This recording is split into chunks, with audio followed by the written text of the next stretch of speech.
Ne manquez pas les vidéos de débat fréquemment animés, divergents ou engagés. Tu as dit un truc tout à l'heure quand tu plantais le décor. Quand tu ne sais pas quelque chose, mais quand tu n'aimes pas quelqu'un, qu'est-ce que tu te vas foutre sur sa page?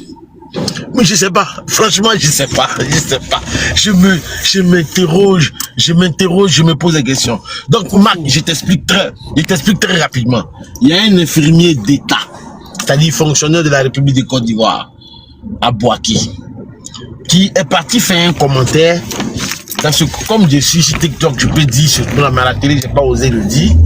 Il écrit, et je le cite, il dit: l'avortement est un crime et c'est puni par la loi en Côte d'Ivoire. Lui, il le sait.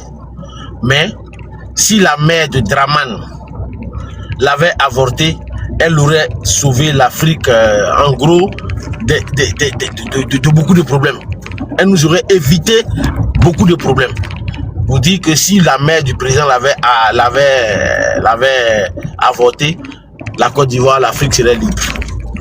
Mais regarde la teneur, la violence du propos, Mac. C'est ce qu'il a tenu. Et tu vois, le jeu. Et puis mieux. C'est-à-dire que. Non, mais le Mac, ce qui fait encore plus pitié, c'est qu'on est en plein là-dedans, hein. C'est-à-dire, on est en plein là-dedans en train de régler ça avec toutes les conséquences qui vont avec toutes les communications, tous les regrets, les yachis que le gars est en train de donner. Il se trouve un instituteur, celui-là, carrément. C'est-à-dire que l'autre encore, c'est un technicien, on va dire que le littéraire, c'est pas trop son fort. L'autre, il est instit. C'est-à-dire que lui, il est éducateur. Lui fait mieux, c'est-à-dire que lui fait le strike même, lui fait 4 fois pire même que l'autre. C'est-à-dire que lui, il va sur la page du président de la République, qui est en train de faire un compte rendu de son audience. Pour dire, j'étais à Paris, j'ai déjeuné avec mon homologue français, je suis en train de rentrer, je suis rentré, nanani, nanana. Et ton idiot là de commenter, genre tu t'en vas, t'es plié en 4 devant ton petit frère. Mais avec des expressions, je te paye les détails, quoi. L'expression est d'une vulgarité, mais sans nom. Sans nom. Moi, les trucs comme ça me désespèrent tellement, mais qu'est-ce qu'on peut attendre? Je pense que les gens ont compris que pendant une quinzaine d'années, ça c'est des propos que les gens ont l'habitude de tenir sur les réseaux.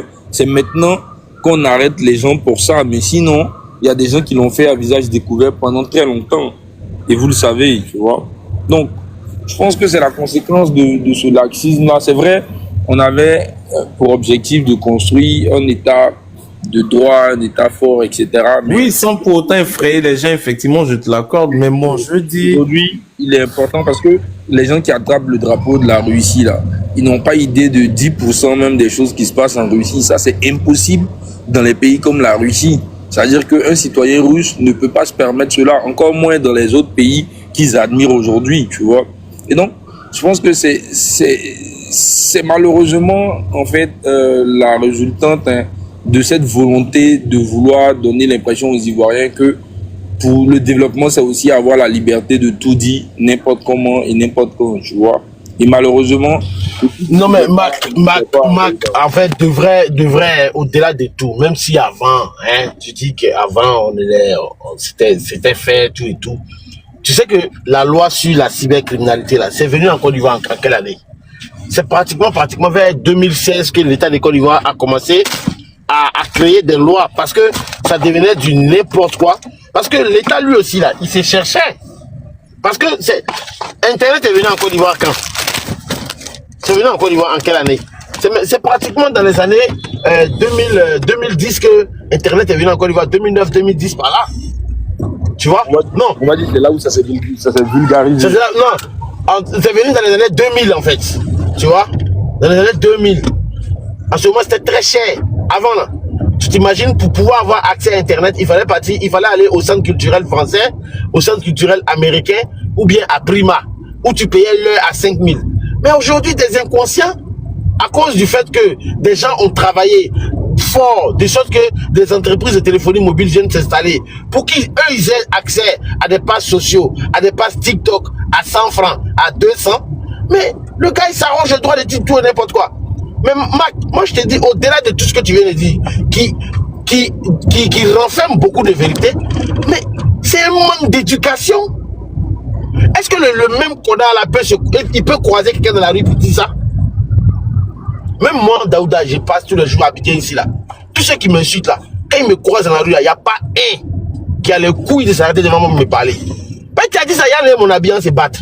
Mais Daouda, c'est ça. Daouda, le Mac, c'est ça le danger avec des outils que nous les Noirs ne maîtrisons pas encore. Et moi ça je le dis toujours. Tu vois, regarde par exemple, quand on a instauré le visa entre le Maroc et la Côte d'Ivoire, il y a eu une grosse levée de boucliers pendant une semaine, mais après tout est rentré dans l'ordre. Est-ce que tu les entends encore parler de ça ou se plaindre? Parce que ce qui s'est passé dans le cas du Maroc, comme c'était à portée de main, c'était gratuit et puis ça leur donnait l'impression d'être en Europe, ils se levaient matin, midi, soir, ils ont arnaqué quelqu'un, ils ont un peu de monnaie, ils ont 300 000, ils ont 200 000 allez, ils se payent leur billet d'avion, ils se font un passeport et puis paf, ils sont dans l'avion, ils s'en vont grossir les rangs des gens qui dorment dans les rues là-bas, ils vont faire tout et n'importe quoi là-bas, jusqu'au jour où l'État a pris ses responsabilités pour dire non, ça devient trop, vous n'allez pas partir, faire comme si vous êtes acculé, vous souffrez ici, pourtant en vérité c'est avec l'argent, parce que ce que les gens ne disent pas suffisamment, c'est que ces gens-là, il n'y a rien qui est gratuit dans tout leur parcours là. Que ce soit leur escale du Maroc jusqu'à peut-être tenter la traversée pour venir en Europe, il n'y a rien qui est gratuit. C'est des 5 000, c'est des 6 000 euros que les gens dépensent. Mais quand l'État a mis son haut lait à s'est penché là-dessus, tu as vu que les choses se sont calmées. Ils ont peut-être d'autres circuits, mais en tout cas, ce circuit-là, il s'est légèrement atténué. Les gens ont arrêté de passer. Et c'est ça le problème. C'est triste à dire, mais je pense que la possibilité, les campagnes de promo des opérateurs mobiles avec ces passes qui permettent à tout, parce que t'imagines le gars, déjà il a un téléphone Shintok, il a un pass à 200, et son pass à 200 va lui créer un problème de 10 ans. Parce que le pass est social et gratuit, que comme il peut pas faire de vidéo, il s'est permis de faire un commentaire, mais un commentaire qui va lui créer des problèmes. Mais en vérité, moi, je suis là, je suis sans compassion, hein, parce que je te le dis en tout état de cause. Si tu estimes que l'éducation que tes parents t'ont donnée ne peut pas t'aider à mieux te comporter, mais la loi va t'obliger à mieux te comporter. Ah non, mais c'est sûr. La loi va pour le coup, ceux-là, ils sont pas éduqués, hein, c'est des gens qui ont été élevés, hein. C'est des gens qui ont été élevés, hein. Ils ont mangé rien l'autre. Mais ce sont des bêtes sauvages pour moi. Ben oui. Moi, sincèrement, je les considère comme des bêtes sauvages. Parce que je peux pas comprendre, je vais venir trouver ici le démocrate. Regarde, mais Daouda, regarde un truc tout simple. Tout à l'heure, quand tu étais en train de faire ton speech dans la voiture, moi, je suis venu, du coup, ça m'a scotché, j'écoutais. Et puis, je m'amusais à lire les commentaires. Il y a un gars là qui dit, donc tu sais ça, et puis tu dis des bêtises à la télé, en commentaire. Bon, tu supportes pas quelqu'un, tu viens faire quoi sur son forum? Tu viens faire quoi sur... vraiment, les Africains, c'est compliqué avec eux. C'est trop compliqué avec les frères. Non, c'est dur avec eux. Hein. Bonsoir Ismo, bonsoir Eric, comment allez-vous? Oui, bonsoir Daouda, bonsoir à tout le monde. Hein. Bonsoir Marc. Ouais, Ismo. Eric, il est quoi? Il est 14h chez toi là-bas, tu vois, tu es pimpant. Bonsoir, boss. Je suis un peu à l'extérieur, là, donc il y a du bruit. Non, ce soir-là, c'est pas pour faire un panel vraiment dur. C'était juste parce que, à la vérité. Le premier qui parle de politique, il faut le dégager. Non, ce soir-là, vraiment, on va laisser la politique. Pas ici fatigué. Demain matin, on parle de politique. Et puis, l'actualité politique est pauvre actuellement, franchement. C'est très pauvre actuellement, très pauvre. Voilà, c'est vraiment, je vais pas vous mentir, c'est pauvre. Voilà. On va parler de politique sur ton panel. Enfin, la dernière fois, quand les gars ont parlé de la vidéo d'Alain Dogo, j'ai voulu préciser que, en fait, il avait dit quelque chose qu'ils n'ont pas mentionné. Mais sinon, je ne monte plus parler de politique parce que vraiment, l'actualité est pauvre, on dit la même chose. Mac, accorde-moi juste 2 secondes. Bonsoir, Annabelle. Bonsoir, Bonsoir. Annabelle. Bonsoir, monsieur Daouda. Comment allez-vous? Ça va. En fait, j'ai fait une erreur. C'était pas pour monter, en fait. Non, mais faut rester, ça fait quoi? Bonsoir à vous. Bonsoir à vous. Bonsoir. Si vous pouvez me faire descendre. Mais Je vous fais des ordres. elle a l'habitude de t'écouter d'en bas et aujourd'hui elle est montée sans faire. Elle a fait une erreur, Dieu. Eric Carter, qu'est-ce que tu penses? Marc, faut continuer ton argumentaire. Après, Eric Carter va nous donner son avis sur toute cette affaire-là. Daouda, il y a Elos Togbi, il dit je ne te supporte pas, Daouda. Mais tu fous quoi ici, mec? Tu fous quoi ici? Je ne comprends pas. C'est-à-dire que moi-même là, est-ce que c'est que il y a des gens, je ne citerai pas leur nom, mais je ne vais jamais sur leur profil. Je jure. Moi-même là, c'est-à-dire que souvent, il y a des gens même là, je ne suis même pas ami à eux. Mais tellement son contenu ne me plaît pas là, je le bloque. Le gars n'est même pas ami à moi. Le gars, c'est-à-dire qu'on n'est pas amis, je ne le connais pas, moi je le bloque. Parce que j'estime que ton contenu ne me plaît pas, ça ne me sied pas. Je ne veux pas voir. Mais pourquoi vous êtes bizarre? Vous êtes dur d'oreille comme ça même. Bon, laissons tout ça là, c'est pas grave. Eric Carter, c'est quoi? Quel est ton avis? Selon toi, d'où vient tout ça là même? D'où vient tout ça? Parce que selon moi, c'est la maléducation. Hein. Bon, il y a des gens qui sont mal élevés. Pour moi, ce sont des bêtes sauvages. Des bêtes sauvages, voilà, qui sont dans la nature comme ça. Les parents ont démissionné. Donc on est obligé de les supporter. Mais la loi va les éduquer. Bon, je te laisse la parole, Eric. Ah, bon, je sais pas, d'accord, je suis en extérieur, mais je suis en train de partir vers la fin du bruit. Bonsoir à tout le monde. Vous parlez On t'entend. Vous parlez du gars qui a injuré le président de la République là. Tous autant qu'ils sont, hein, pas que lui. Ouais. Pas que lui, mais tu peux aller plus loin que ça. Ouais, bon, en fait, moi, cette situation-là, personnellement, je l'ai analysée sur plusieurs, ou du moins sous plusieurs aspects. C'est du point de vue sociologique, déjà, en Afrique, on sait plus ou moins que les rapports sont basés sur le respect des plus anciens. Ça, c'est une première chose. Donc, il y a un problème de déconnexion peut-être avec nos valeurs. Secondo, je l'ai analysé aussi sur le point de vue philosophique. La notion de liberté. Parce que c'est ce que les gens mettent en avant. Ils nous parlent beaucoup de liberté, liberté, liberté. Mais après, la célèbre, la plus formule d'un philosophe, c'est ma liberté s'arrête là où commence celle des autres. Donc, il faut que les gens peut-être arrivent à se mettre en tête que ils n'ont pas le droit de froisser les autres comme ça. Il y a ça. Il y a du point de vue même républicain aussi. Parce qu'on a des lois. Les actes auxquels ils s'adonnent là, les injures, le fait de s'en prendre à une institution, parce que le président de la République, c'est une institution. Donc, il y a un problème de méconnaissance des lois. Il y a un problème aussi d'irrespect des lois. Et puis, il y a l'origine de tout ça. C'est-à-dire le fait de l'intolérance dans le débat d'idées et puis l'apparition de l'injure dans le débat public. Moi, pour moi, ça a été exacerbé. Personnellement, pour moi, moi, je suis un enfant des années 80, je sais pas s'il y a eu avant, mais personnellement, pour moi, ça a démarré avec la fameuse phrase « Oufou est voleur ».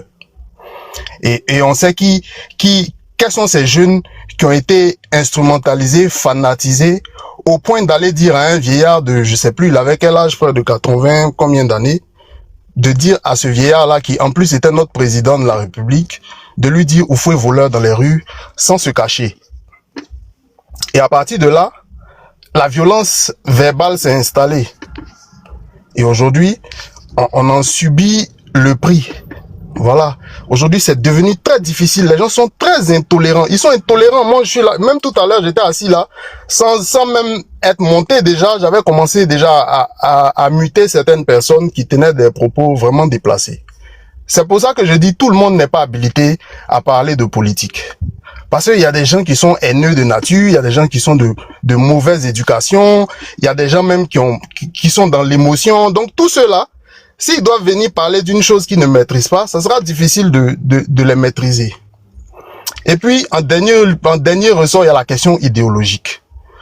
Je suis vraiment désolé pour les gens qui aiment la gauche, mais j'ai l'impression que la gauche ivoirienne essaie de calquer un modèle de fonctionnement sur la gauche française. La gauche française, au nom du fait qu'ils sont proches... Je pense que tu voulais dire extrême droite française. Non, gauche, Daouda. Parce que c'est que le fait de vouloir moraliser tout le monde, le fait de se dire que... Moi, c'est du point de vue de la liberté, hein. Eric Adler, excuse-moi, tu penses qu'on a une gauche ici? Nous, on a plutôt des gens d'ultra-droite ici, hein? On n'a pas de gauche chez nous. Si, on a une gauche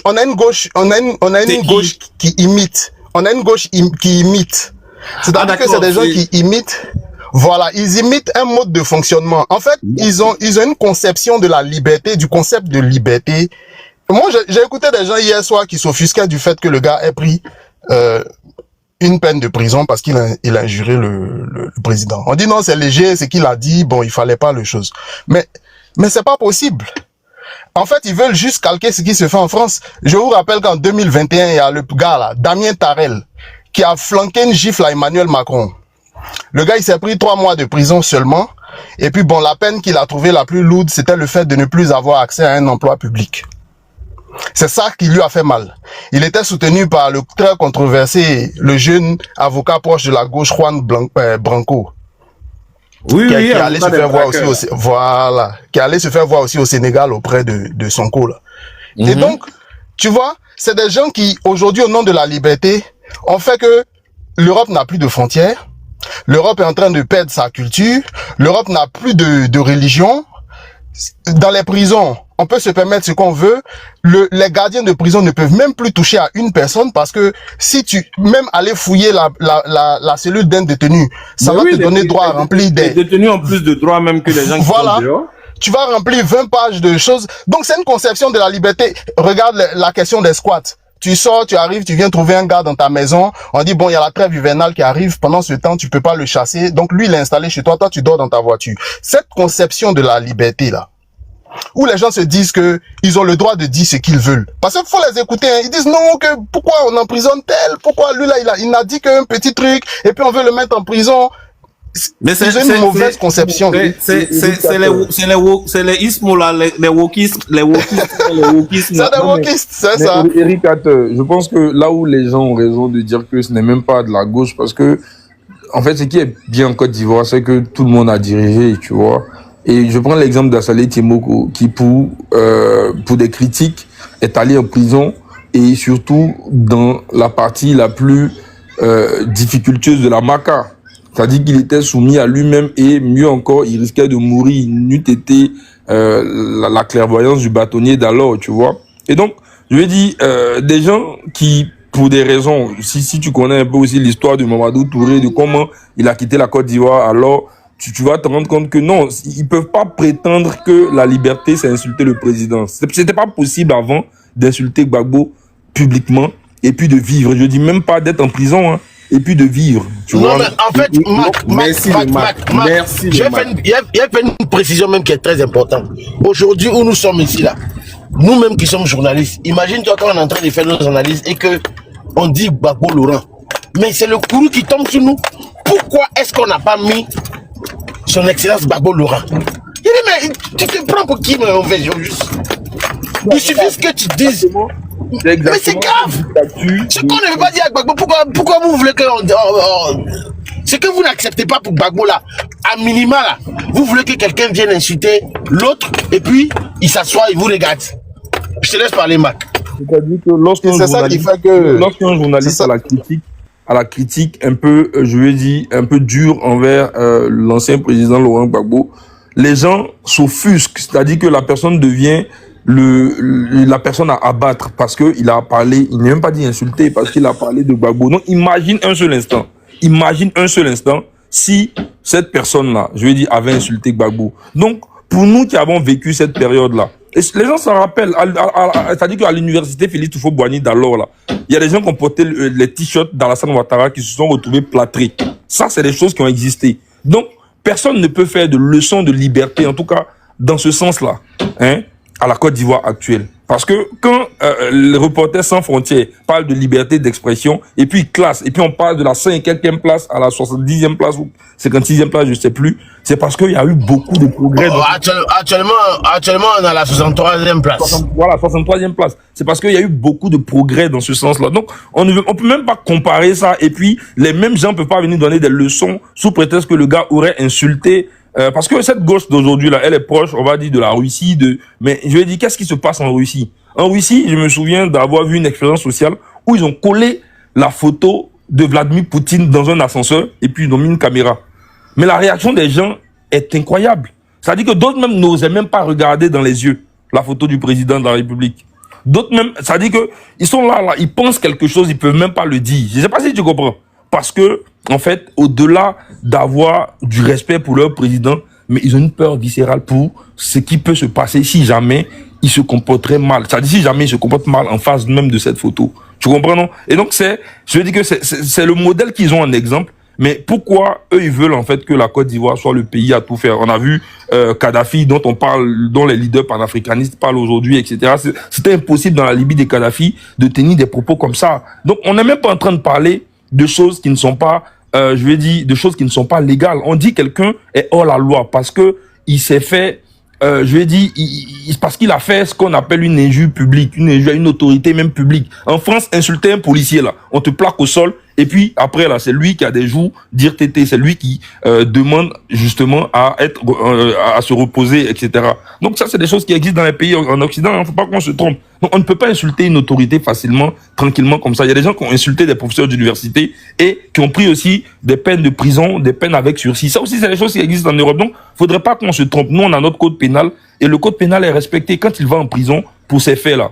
Je dis pas qu'il l'a mérité. Mais j'ai envie de dire que il s'est rendu coupable d'un truc, c'est-à-dire que d'un délit qui était inutile en fait. Donc arrêtons d'encourager n'importe quoi au nom d'une pseudo-liberté d'expression, ce n'est pas possible. Merci beaucoup. Je pense que... Daouda, avant que Ismo ne prenne la parole, je voulais juste dire un truc. Il faut que les gens comprennent un truc. Hein. Tu sais, même dans le code pénal, même j'ai dit que ne serait-ce que griller un feu. Griller un feu, là, on te dit par exemple, un exemple, hein, je schématise, on te dit c'est passible d'une peine d'emprisonnement allant de 1 mois avec sursis à 3 ans ferme. Mais le juge qui est en face de toi, là, histoire de te faire passer le message, là, il peut te donner le max de la peine. Parce qu'il estime que tu aurais pu t'en priver, quoi.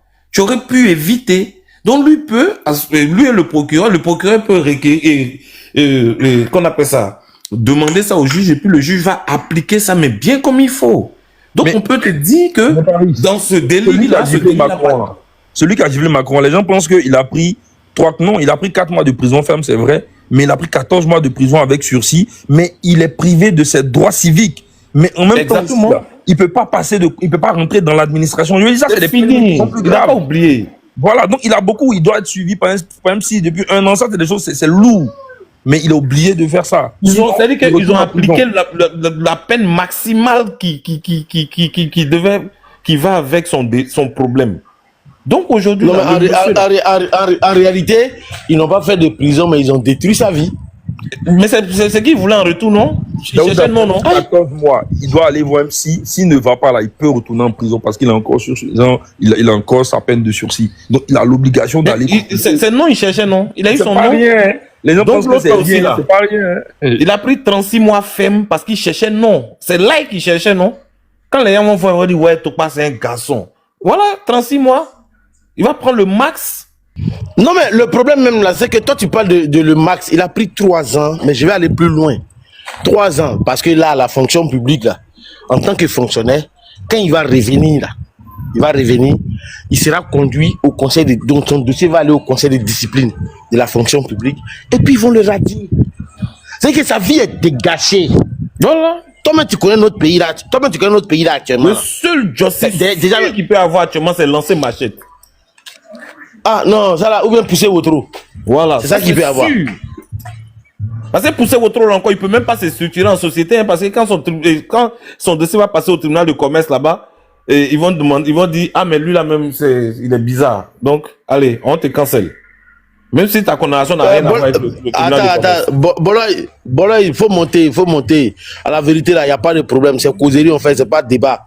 Voilà. Même si on reste comme ça, même là, on peut causer. Moi, ça ne me gêne pas. C'est quand on est dans un débat sérieux, trop fort là, que je ne vais pas prendre beaucoup de personnes. Là, même là, les deux places, ça s'arrête. En fait, j'ai cru entendre, d'abord, bonsoir à tout le monde. J'ai cru entendre que Paris Channel voulait qu'on me passe la parole. Comme je te finis un rapport rapidement là, c'est pourquoi je suis descendu le temps de... Non, tu interagis comme tu veux, hein, si tu as quelque chose à dire. Là, il parlait de Ismo le démocrate. Quand Ismo le démocrate est là, c'est toi on appelle Petit Ismo. Voilà, donc je fais mon micro et puis j'assiste au cassage en sucre en direct sur la gauche et puis j'attends mon tour de parole. Non, mais Boloy, excuse-moi, vous n'êtes pas une gauche. Vous êtes ultra droite. Ultra nationaliste. Extrême droite. Ultra nationaliste. Vous n'êtes même pas dans la gauche. Peut-être que toi, tu es de gauche. J'attends que la cour me donne la parole. La parole sera la défense. Je vais défendre. Finis ton rapport. Finis ton rapport ou bien tu parles. Dans les commentaires, il y a quelqu'un qui dit que le gars a été naturalisé. Est-ce que c'est vrai? Quel gars? Je pense qu'il parle de l'instituteur plutôt. Il parle pas de l'infirmier. Ah, c'est l'instituteur qui a été naturalisé. L'infirmier, c'est un Yacoubé, il s'appelle Tokba. Non, il y a des Tokba de Guinée, mais c'est pas ça le problème. Mais je veux dire. Non, mais tu sais que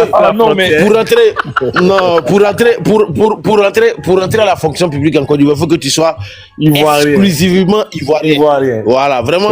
C'est exclusivement. Exclusivement. Ça veut dire quoi exclusivement? Votre affaire d'exclusivement, enlever ça dans les textes là-bas. Depuis quand pour devenir fonctionnaire, il faut être exclusivement ivoirien. Mais bien sûr. Non, c'est comme ça. C'est marqué où? Moi, j'ai jamais entendu que pour devenir fonctionnaire, il faut être exclusivement ivoirien. Sincèrement, j'ai jamais entendu. Non, je t'explique. Bon, je t'explique. En vertu de, vraiment, ce que je suis en train de dire là, ça va pas nous faire revenir sur le débat de l'article 48, mais au vu de l'article 48 que nous avons tous vu, qui dit que si tu as pris une autre nationalité, tu n'es plus ivoirien. C'est fini. C'est pourquoi il dit exclusivement ivoirien. Il n'y a pas de demi-mesure. Sinon, je connais une dame qui est ma collègue, elle est gabonaise. Mais elle est fonctionnaire parce que elle a marié un Ivoirien. Ça fait des années qu'elle vit ici, ses enfants sont ici. Donc, comme elle a acquis la nationalité par le biais de son mari, donc, elle est fonctionnaire. Voilà. Je ne sais pas si tu comprends. Et puis, eux, dans leur cas, là, c'est ça qu'on appelle subi, là, non? Oui, c'est subi. C'est subi, en fait. C'est eux par exemple, peuvent avoir la double nationalité. Voilà, quand tu vas te marier, en fait, au moment du mariage, on te demande si tu optes pour la... Si tu es en train de te marier avec un Ivoirien, on te demande en fait si tu optes pour la nationalité ivoirienne. C'est le moment où on te demande. Et c'est là que c'est plus rapide. Quand tu dis oui, ok, tu peux aller introduire tes documents. Mais même là, c'est bloqué, je crois, depuis 2022. Ouais, on dit maintenant qu'on fait 5 ans après le mariage. Non, mais ils ont bloqué même. Ça, c'est dans le cadre. Ça, c'est pour te naturaliser. C'est une proposition. En fait, en réalité, c'est quoi? Il y a un... C'est pas... avant. Ah, ok. C'était automatique avant. Il y a un problème. C'est que quand ils ont pris la loi sur les... Et puis même dans la Constitution, il a été dit que les terres rurales ne pouvaient plus être détenues par des étrangers.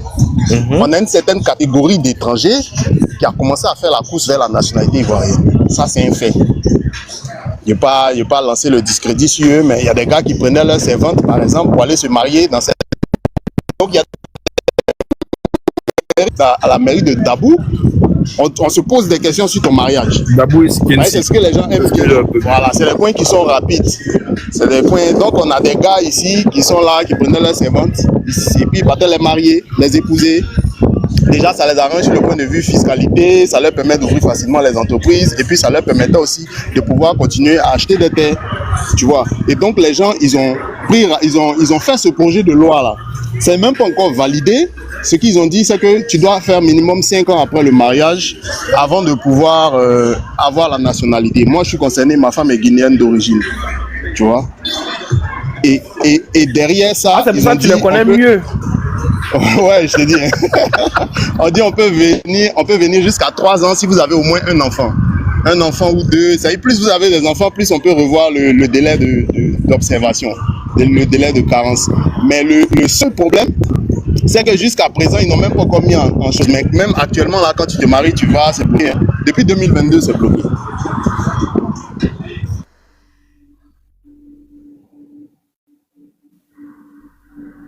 Et donc, moi je considère que tout ça c'est bon pour ça protège en tout cas ça protège un peu la Côte d'Ivoire en tout cas sur certains plans.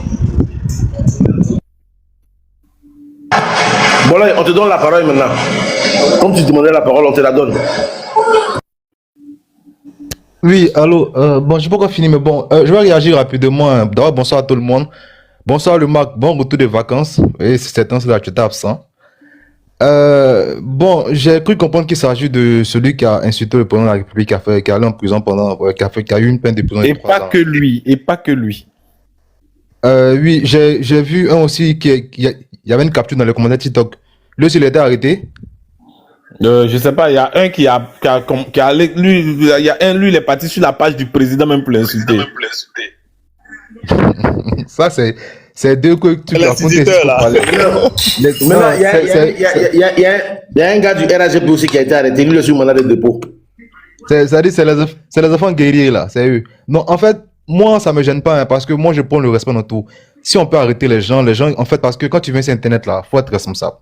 D'autant plus quand tu es infirmier et puis tu tiens jeune. Pour moi, ça me gêne pas. Par contre, ce qui me gêne, c'est... Bon, d'abord, la peine, je crois que c'est trop. Je pense que c'est trop. 3 ans de prison, ouais, je pense que c'est trop. Parce que, de ce que je sais, tu aurais souhaité quoi, on me dira le contraire. Non, je pense que Mola, le maximum que Mola peut avoir... Mola n'a pas insulté quelqu'un. Non, s'il te plaît. Oh, Paris. Je pense que le maximum que Mola peut avoir, c'est 3 ans, si je ne me trompe pas. Alors que même si l'homicide est involontaire, il y a quand même eu mort. Donc je pense que avoir 3 ans pour l'insulte d'un président, autant que genre, c'est une institution qu'on doit respecter. Hein, mais je pense que le quantum des peines est un peu trop... le parallèle est un peu trop truc. Donc s'il peut avoir 1 an de prison, je sais pas. Si le président veut discuter un peu le gracier...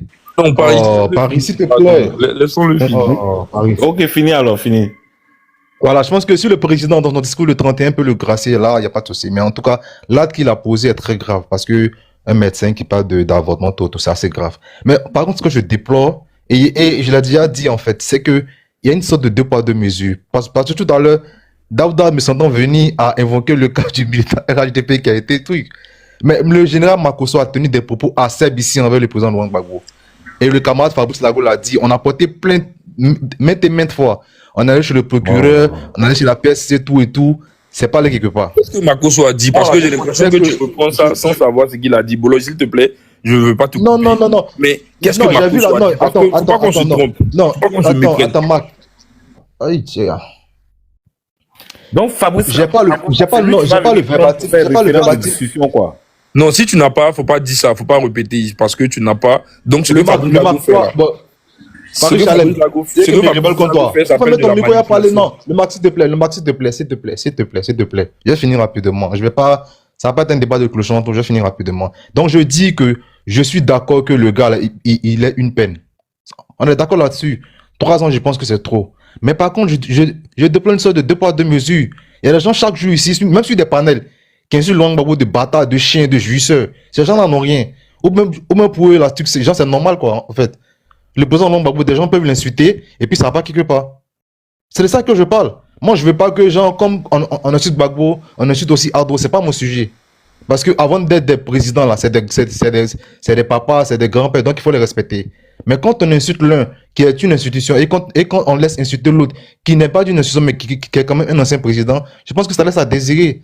Donc moi, c'est 2 poids 2 mesures là que je truc là qui me plaît pas. Sinon, j'ai rien contre le fait que M. Tokpa même plus. Voilà. Maintenant, je veux réagir rapidement. Sur... Non, Bolo, avant que tu ne réagisses, il faut qu'on réponde à ça vite fait pour que tu comprennes un truc. Parce que tu as confondu 2 choses qui, pour moi, sont quand même gravissimes. Tu confonds le fait que des gens parlent d'Alassane Ouattara et de Gbagbo Laurent et de tous les ministres sur les réseaux sociaux. Et ça, tu es sans ignorer que Alassane Ouattara reste l'une des personnes les plus insultées sur les réseaux sociaux aussi avec le président. Mais je ne suis pas d'accord avec ça. Non, attends, mais c'est pas parce qu'il y a 1000 injures contre Ado que je vais dire non que s'il y a une injure contre Gbagbo, c'est normal. Non, mais ce que je suis en train de dire... contre Ado, là, je suis content. Ce que je suis en train de dire, c'est quoi? C'est que si, parce que peut-être que tu ne sais pas, mais une personne est déjà partie en prison parce qu'elle a insulté Simone Gbagbo. Parce qu'elle a insulté Simone Gbagbo, elle est partie en prison. Et moi, ce que j'essaie de te faire comprendre, c'est que les injures qu'on voit à foison. Non, c'est deux personnes. Deux personnes. Donc, deux personnes. Mais le Mauritanien aussi. Pour avoir injuré Simone Gbagbo. Donc, les injures qu'on voit à foison sur TikTok, là, une chose est de les entendre, une chose est d'identifier les personnes et de pouvoir les prouver, et puis de porter plainte. Donc, pour Makosso, là, la raison pour laquelle ça ne peut pas prospérer, c'est que Makosso n'a pas insulté Gbagbo. Non, il a critiqué Gbagbo. Donc, c'est deux choses différentes. Il a critiqué Gbagbo, il a donné une position. Des positions que Fabrice Lago, Blaise Lasme et l'autre, là, j'oublie son nom, Conan, j'oublie son nom, Daouda le connaît bien. C'est des positions qui fait, tous les ménagers peuvent le faire, etc. C'est des positions, c'est des choses comme ça que Makosso a dit. Quand il dit ce qu'Alassane Ouattara fait là, même n'importe quel menuisier ou mécanicien peut le faire. En fait, c'est ce type de parallèle là que Makosso a fait, en réalité. Mais il n'a pas insulté le président Gbagbo comme le gars là l'a fait. Non, c'est pas possible. Parce que s'il l'avait fait, il serait interpellé. Makosso n'est pas un idiot. Il a plusieurs fois été interpellé pour ses propos. Donc, il sait mesurer ses propos. Tu vois, donc, faut pas rentrer dans ce que Fabrice Lago a dit sans être capable de sortir le verbatim de Makosso, tu vois. Le Mac, tout à l'heure. Non, tout à l'heure. Le Mac.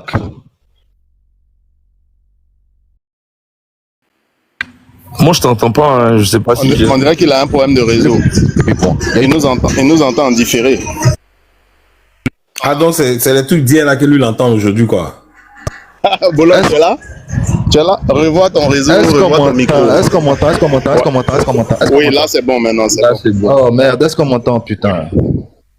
D'accord, donc je disais que tout à l'heure, j'étais chez John, j'ai entendu des propos de même Makosso.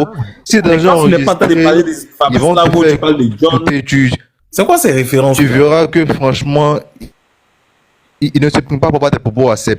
Donc j'ai fait ce chapitre là. Non, mais tu peux pas dire les paroles. Tu n'es pas capable de dire qu'il a dit ça sur Gbagbo. Tu n'es pas capable. Tu n'es pas capable de dire ce qu'il a dit sur Gbagbo qui serait injurieux. Tu n'es pas capable. Il faut qu'on se dise les vérités, tu vois. Non, j'ai cru que c'est pareil. Non, le Mac, les propos, je ne les ai pas en tête exactement. Mais moi, la vidéo, j'ai bien vu la vidéo. Je te dis qu'il y a des références bizarres ce soir. Bon, la journée de travail a déjà discuté. J'ai pas envie de m'énerver par des d'habitude les calmes. Moi, je veux répondre honnêtement, venant de Fabrice Lago, franchement. Non, mais ça je veux répondre à... Moi, je te sais très brillant comme garçon. Tu ne vas pas me prendre des gens comme ça comme référence, surtout dans une discussion. Je considère que Fabrice Lago est très brillant. C'est mon droit. Il n'a de brillance que dans le sarcasme, dans la provocation et dans les injures. C'est sa seule brillance. Oui, mais c'est toi qui l'as pris en référence. Bon, on va le laisser continuer. Bon, c'est pas grave. En même temps, tu es libre de te référer à qui tu veux. Hein. Moi, je me réfère souvent à un grand sage au Dineka du nom de Dengele. Ça reste une référence pour moi. Mais attends. On est rendu où on va critiquer mon avis encore. C'est mon avis sur une personne. Il ne peut pas avoir d'affaire là. C'est mon avis sur la personne. Je considère que la personne est... Je considère avec vous, sincèrement. Maintenant, on dit Makosso a dit quoi? C'est pas comme ça là, moi. C'est bon, Paris, moi je vais te monter. Finis ton rapport et puis tu reviens. Tu n'es pas concentré. Le truc, c'est qu'on l'entend en différé. Il ne nous entend pas en direct, mais honnêtement, la personne qui l'a pris comme référence là, franchement. Moi, en fait, et tu vois, c'est parce que c'est pour ça, justement, c'est pour les injures, pour le sarcasme, pour les insinuations envers les personnes qui sont dépositaires de quoi? De l'autorité de l'État. Hein? C'est pour ce sarcasme-là que eux, ils estiment que ces personnes-là sont brillantes. Regarde, il y a un jour où le gars, la Blaise Lasme, il a fait un sarcasme, il a fait une insinuation envers le maire, je sais pas comment il s'appelle, Karim ou ben je sais pas quoi là. C'est-à-dire, en deux phrases, il a glissé, après les élections, on va régler le problème de la drogue. Mais en quoi ça te grandit de tenir de tels propos face un maire. Un maire même, c'est un OPJ maintenant en Côte d'Ivoire. Mais bien sûr. C'est un office. C'est que, je sais pas. Et puis ce sont ces gens de personnes-là qui sont des stars pour eux. Il est fort, il est fort. Il est fort pourquoi? Il est fort pour... C'est dit que... Il y a rien. Il y a Ismo qui veut parler. Hein. Il n'a pas parlé, il a écrit en bas. Je pense que... Laissez parler, franchement. Sinon, ça va virer en politique. Ismo, vas-y. Non, c'est correct. Hein. Moi, je comprends que il y a une certaine banalisation des insultes, des injures depuis très longtemps. Vous voyez, et comme il y avait un vide, ben, pas que un vide juridique, la loi avait déjà prévu tout ça, hein. Tout ce qu'on essaie d'insérer dans tout ce qui se passe sur les réseaux, la loi avait déjà prévu tout ça, mais c'est parce que, généralement, chez nous, quand je dis chez nous, c'est vraiment chez nous en Afrique, on n'a pas les moyens d'appliquer les lois qu'on vote. Insulter quelqu'un, diffamer quelqu'un, tout ça c'était prévu par nos lois. Tout ça c'est prévu, hein. On l'a juste adapté aux réseaux sociaux et pour ceux qui ont eu à, je veux dire, à gérer des forums et tout, nous, on a été les premiers à travailler avec le gouvernement ivoirien qui avait synthétisé à l'époque toutes les infractions qui pouvaient avoir lieu, diffamation, atteinte à l'honorabilité, atteinte à l'image et tout ça. Et on avait fait un pamphlet avec, c'est pas nous qui l'avons fait, mais c'est le gouvernement qui avait fait, mais nous on l'a adapté au forum. Donc moi, je publiais ça à chaque fois, je publiais ça et c'était ancré en haut du forum. Avec je vais dire, les sanctions qui viennent avec. Que ce soit sanctions financières, au niveau du nombre de mois ou du nombre d'années de prison qui venaient avec et tout. Mais les gens étaient tellement habitués à fonctionner ainsi que pour eux, ok, il suffisait de tout faire et ensuite demander pardon. Et ça, c'est un problème chez nous. Le pardon. La conception même du pardon. C'est-à-dire, tu peux tout faire. Tout faire. Tu te dis, oh, je vais faire ça, je vais faire ça. Après, on va former un groupe, on va demander pardon. C'est comme chez nous. Vous voyez, quand quelqu'un détournait de l'argent, on ramassait tout le village qui revenait, tous les cantons venaient demander pardon au fouet. Donc, cet élément culturel a été utilisé de manière abusive dans la vie de tous les jours. Et même c'est adapté aujourd'hui. Regardez ce qui se passe sur les réseaux. Actuellement, les gens font panel pour demander quoi? Pardon. On demande pardon aux vieux, on demande pardon aux messieurs, on demande pardon à ceci. Mais ce n'est pas ça. Il faut qu'on ait les moyens, de pouvoir appliquer nos lois. Mais on n'a pas assez de tribunaux et les gens ne portent pas plainte. Et même ceux qui portent plainte, la police, même va banaliser ça. Oh, toi aussi, ça cause de ça, tu portes plainte. Oh, toi aussi. Et la conscience collective, c'est que les gens vont te... Tu vois? Et l'autre élément, c'est le revers de la médaille. C'est que les gens n'ont aucune conséquence. Ils n'ont aucune connaissance, généralement, des conséquences que ça peut avoir sur la vie d'un individu. Le diffamer, le harceler, et tout ça. Aujourd'hui, hier, il y a un jeune TikToker français qui s'est enlevé la vie à 32 ans. Avec 2 millions d'abonnés. Pourquoi? Parce qu'il était victime d'harcèlement, de tous ces genres de trucs-là. Tu voyez? Voilà. Donc, pour moi, c'est une question d'éducation. Il faut continuer l'éducation, il faut continuer la sensibilisation, parce que c'est pas parce qu'on nous a appris à ne pas, dès l'enfance, que faut pas insulter les gens, faut pas faire ceci, non. Tant qu'il n'y a pas de conséquences. Et ça, c'est très clair. Dans tout ce que vous allez faire, si vous êtes certain qu'il n'y aura pas de conséquences, vous serez tenté de le faire. Voilà. Sinon, c'est pas une question de sensibilisation. Nous, on les a sensibilisés. Et je pense que le gouvernement sensibilise. Pour ceux qui suivent les publications du gouvernement, il y a chaque fois, il y a des captures qui sont, il y a des capsules qui sont faites pour sensibiliser les gens sur les risques qu'ils encourent en diffamant quelqu'un, en insultant quelqu'un, en manquant de respect. Plein de choses, en violant les lois même de la République. Mais les gens s'en foutent parce qu'ils se disent qu'après, ils vont se mettre en groupuscule, demander pardon. On va demander pardon, ça va finir. Non. On peut demander pardon, mais on doit être soumis à la rigueur de la loi. Celui à qui tu as fait le crime, ou bien que tu as fait l'atteinte à l'image et tout, lui, il va te pardonner. Mais la loi doit s'appliquer à toi. Dans certaines contrées, là, quand tu diffames quelqu'un de cette façon, c'est 25 000 $ qu'on va te charger. Dans certains cas, c'est 45 000 $. D'autres cas, c'est 125 000 $ que tu vas payer. Si on commence à faire tout ça, ça va être très dissuasif. Comme le frère disait tantôt que 3 ans, c'est trop. Moi, je suis d'accord que 3 ans, c'est trop. Mais par rapport au contexte où on a une prolifération, on a vraiment, c'est devenu comme le quotidien des gens, diffamer les gens. Moi, je pense que 3 ans, c'est dissuasif. Il faut dissuader les gens. Ça va les amener à réfléchir, à débattre sereinement. Et même, tu n'es pas d'accord avec quelqu'un, tu dis, je suis pas d'accord. Pourquoi je suis pas d'accord? Tu veux critiquer quelqu'un, tu critiques cette personne-là. Aujourd'hui, dans des pays, et je vais chuter un peu, dans les pays dits développés aujourd'hui, tu peux même les entreprises, tu peux pas aller mal parler d'une entreprise parce que il va te poursuivre en justice et tu vas payer de ta poche. Quand on va te taxer pour 80 000 $, je pense que toi-même, la personne va te dire, tu vas quitter les réseaux sociaux. Parce que 2 infractions comme ça, tu vas connaître. Mais chez nous, on dit non, le monsieur, il rentre en prison après avoir non seulement arnaqué, insulté, diffamé les gens. Il rentre en prison. Quand il sort, il crée un panel et les gens doivent payer 2 $ ou doivent payer 2 €, 10 € pour aller le regarder et il fait encore plus d'argent. Donc voilà comment on est en train de faire la promotion du genre des bêtises. Merci. Non, mais Ismo, ta chute est magnifique, ta chute est agréable parce que, tu vois, ça rejoint un peu ce que Boloy disait, pour ne pas le citer, de banaliser la bêtise. Parce que venir mettre en corrélation un homicide involontaire avec le sujet du jour, on dit que quelqu'un, de manière délibérée, Moïse, là, quand il sortait de chez lui, il n'a pas fait programme pour dire, bon, à 14 h, il faut que je fauche quelqu'un, hein, pour voir, histoire de voir si ma voiture, là, ça résiste un peu au choc. Le mec, il a pris son téléphone. Il a chargé son téléphone.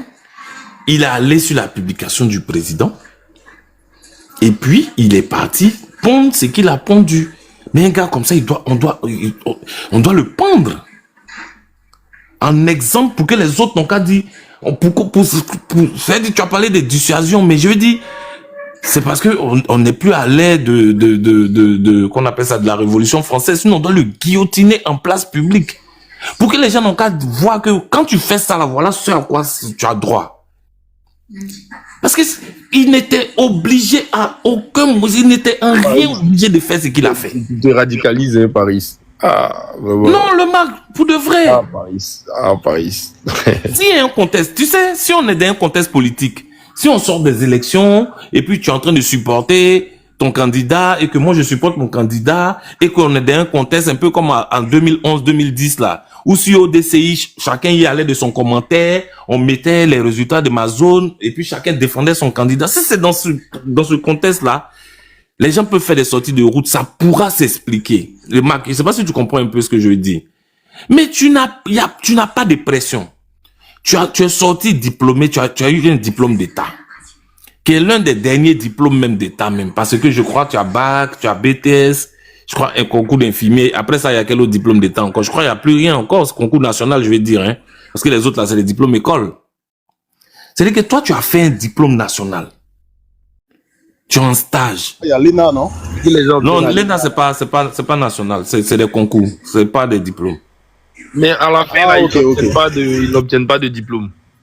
Qui ça? À la fin, les gens de les ENAC, là, leur parcours est celui. Ouais, mais ça peut être équivalent peut-être à une maîtrise ou une licence. C'est des trucs écoles, en fait.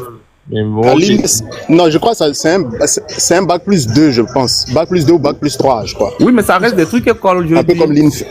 C'est sanctionné par l'ENA, c'est bac plus 2, les gars. Bac plus 2.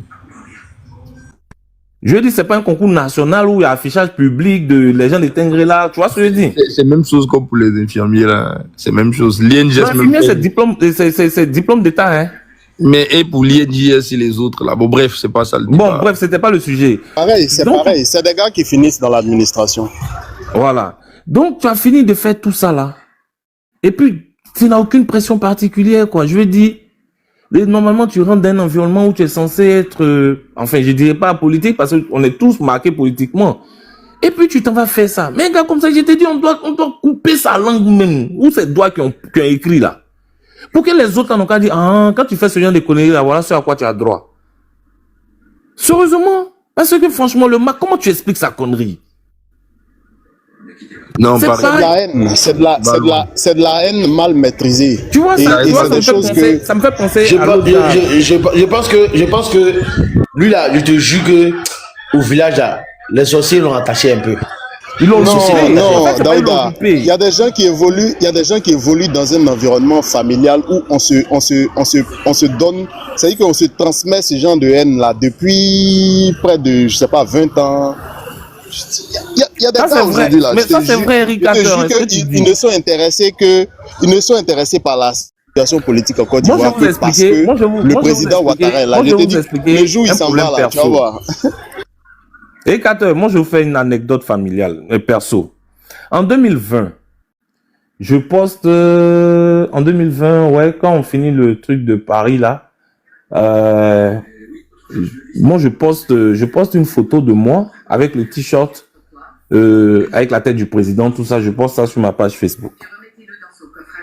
Et puis, j'ai mon frère qui m'écrit un message, croyant qu'il est en train de m'écrire une box, qui m'écrit ça, quoi, sur mon mur. Mais qu'est-ce que tu fais comme ça? Et puis, je lui réponds, inbox maintenant pour le coup, je lui dis, mais c'est ta première et la dernière fois, ne t'avise plus jamais à faire ça, ok? Si tu penses que tu as quelque chose à me reprocher, mais si tu penses que tu t'inquiètes pour moi, tu m'appelles, ok?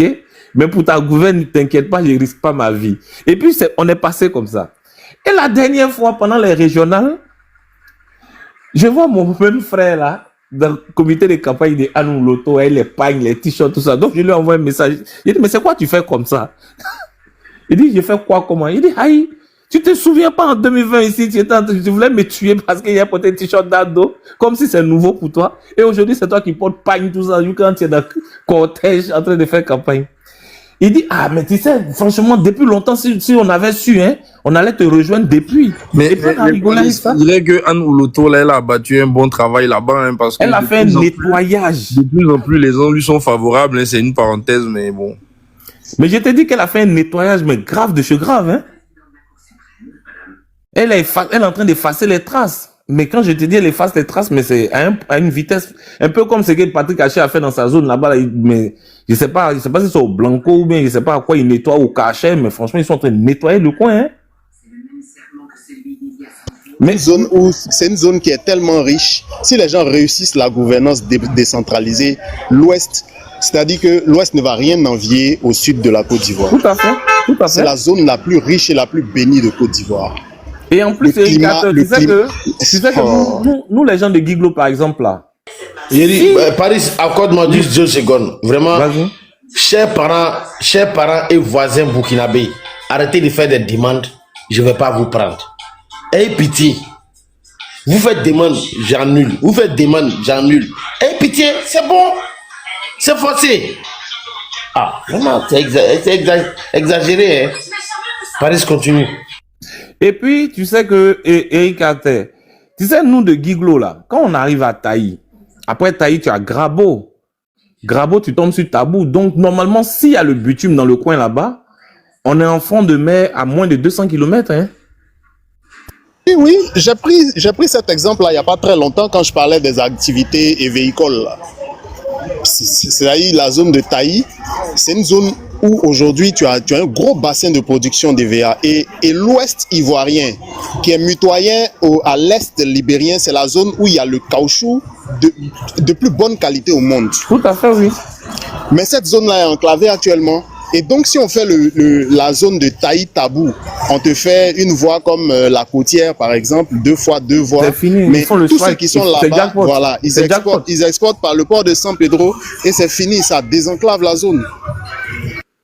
Mais je te parle même de... Ce sont des l'aspect gens qui ont des touristique, parce que productions- quand tu regardes la forêt classée de Taï, qui déjà, même en pleine crise, les touristes n'arrêtaient pas de venir, mais même aujourd'hui, ça continue. T'as plein de laboratoires qui ont fait des postes avancés là-bas parce que ils travaillent sur des comment on appelle ça, des plans rares, des trucs comme ça, là. Et puis, il y a plein de financements. Ils bénéficient d'énormément de financements des organismes, qu'on appelle ça européens, genre l'Union européenne, les WWF, là. Des trucs comme ça, Institut Goethe, des trucs comme ça. Il y a plein de financements. Mais si c'est désenclavé aujourd'hui, comme elle a annoncé, là, avec, la route Taï-Grabo, là, mais s'ils ont fini ça, c'est fini. Je suis pas sûr que les gens vont se fatiguer pour aller à Assini encore, parce que moi, pour avoir vécu dans cette zone-là, Tabou San Pedro, là, les plages là-bas n'ont rien à envier à Assini. Là-bas, tu crois que c'est en Moi, pleine Méditerranée? j'ai vécu 3 ou 4 ans à San Pedro. Depuis lors, je ne vais plus à Bassam. Même depuis que je suis rentré à Abidjan, là, je ne vais plus à Bassam. Hein. C'est pas possible, c'est pas pareil. J'ai Mais même lui, pas tu crois l'impression que c'est de d'aller à la la plage. Méditerranée. Il n'y a pas vague. Mais les gens vont à Assini pour le prestige, hein. C'est pas parce que c'est spécial ou ils vont juste parce que on dit que, par exemple, on dit quand tu vas à Abidjan, tu vois. Sinon, Oui, c'est le l'intérêt place to be, quoi. voilà, l'intérêt du pays, là, il y a tellement d'opportunités, il y a tellement le loyer En est fait, moins cher, il y a le tout truc, ça, c'est mais parce tout le monde va aller à que Abidjan San Pedro pour voir. même est une vilaine ville. Sinon, la Voilà. plage de San Pedro, les plages qui sont autour là sont très très belles. Si C'est San ça. Pedro avait Exceptionnel. une allure de Grand Bassam, etc., non, ça allait être une ville côtière extraordinaire. Et Mais Marc, malheureusement, San Pedro est en train de changer quand même. Hein. C'est en train de malheureusement, changer. c'est une ville qui a reconstruit. Hein. C'est vraiment ça. Il faut vraiment reconstruire la ville parce qu'il y a beaucoup de potentiel. Que ce soit le port, que ce soit en termes même de, je veux dire, tout ce qui est industrie de bois, etc. Et puis, je veux dire, il y a beaucoup de choses qui peuvent se développer. Hein. Il y a pas mal d'usines. Donc, San Pedro a du potentiel, tu vois. Il y a L'université un de gros San Pedro, potentiel dans le coin là-bas, effectivement. l'université Ouais. de San Pedro, le CHR de San Pedro. Il y a pas mal de potentiel, mais il faudrait vraiment que la Ils ont ville un CHU maintenant, le MAC. Ils ont fait un CHU maintenant. Oui, bon, il y a des Et puis, CHR, mais et puis ils ont fait une faculté, je crois, de médecine qui fait face même d'ailleurs. au elle CHU. n'a pas commencé la faculté, je pense que c'est l'année prochaine, dans 2 ans. Ce qu'il faut pour développer tout ça chez nous, en réalité, ça prend beaucoup d'investisseurs privés.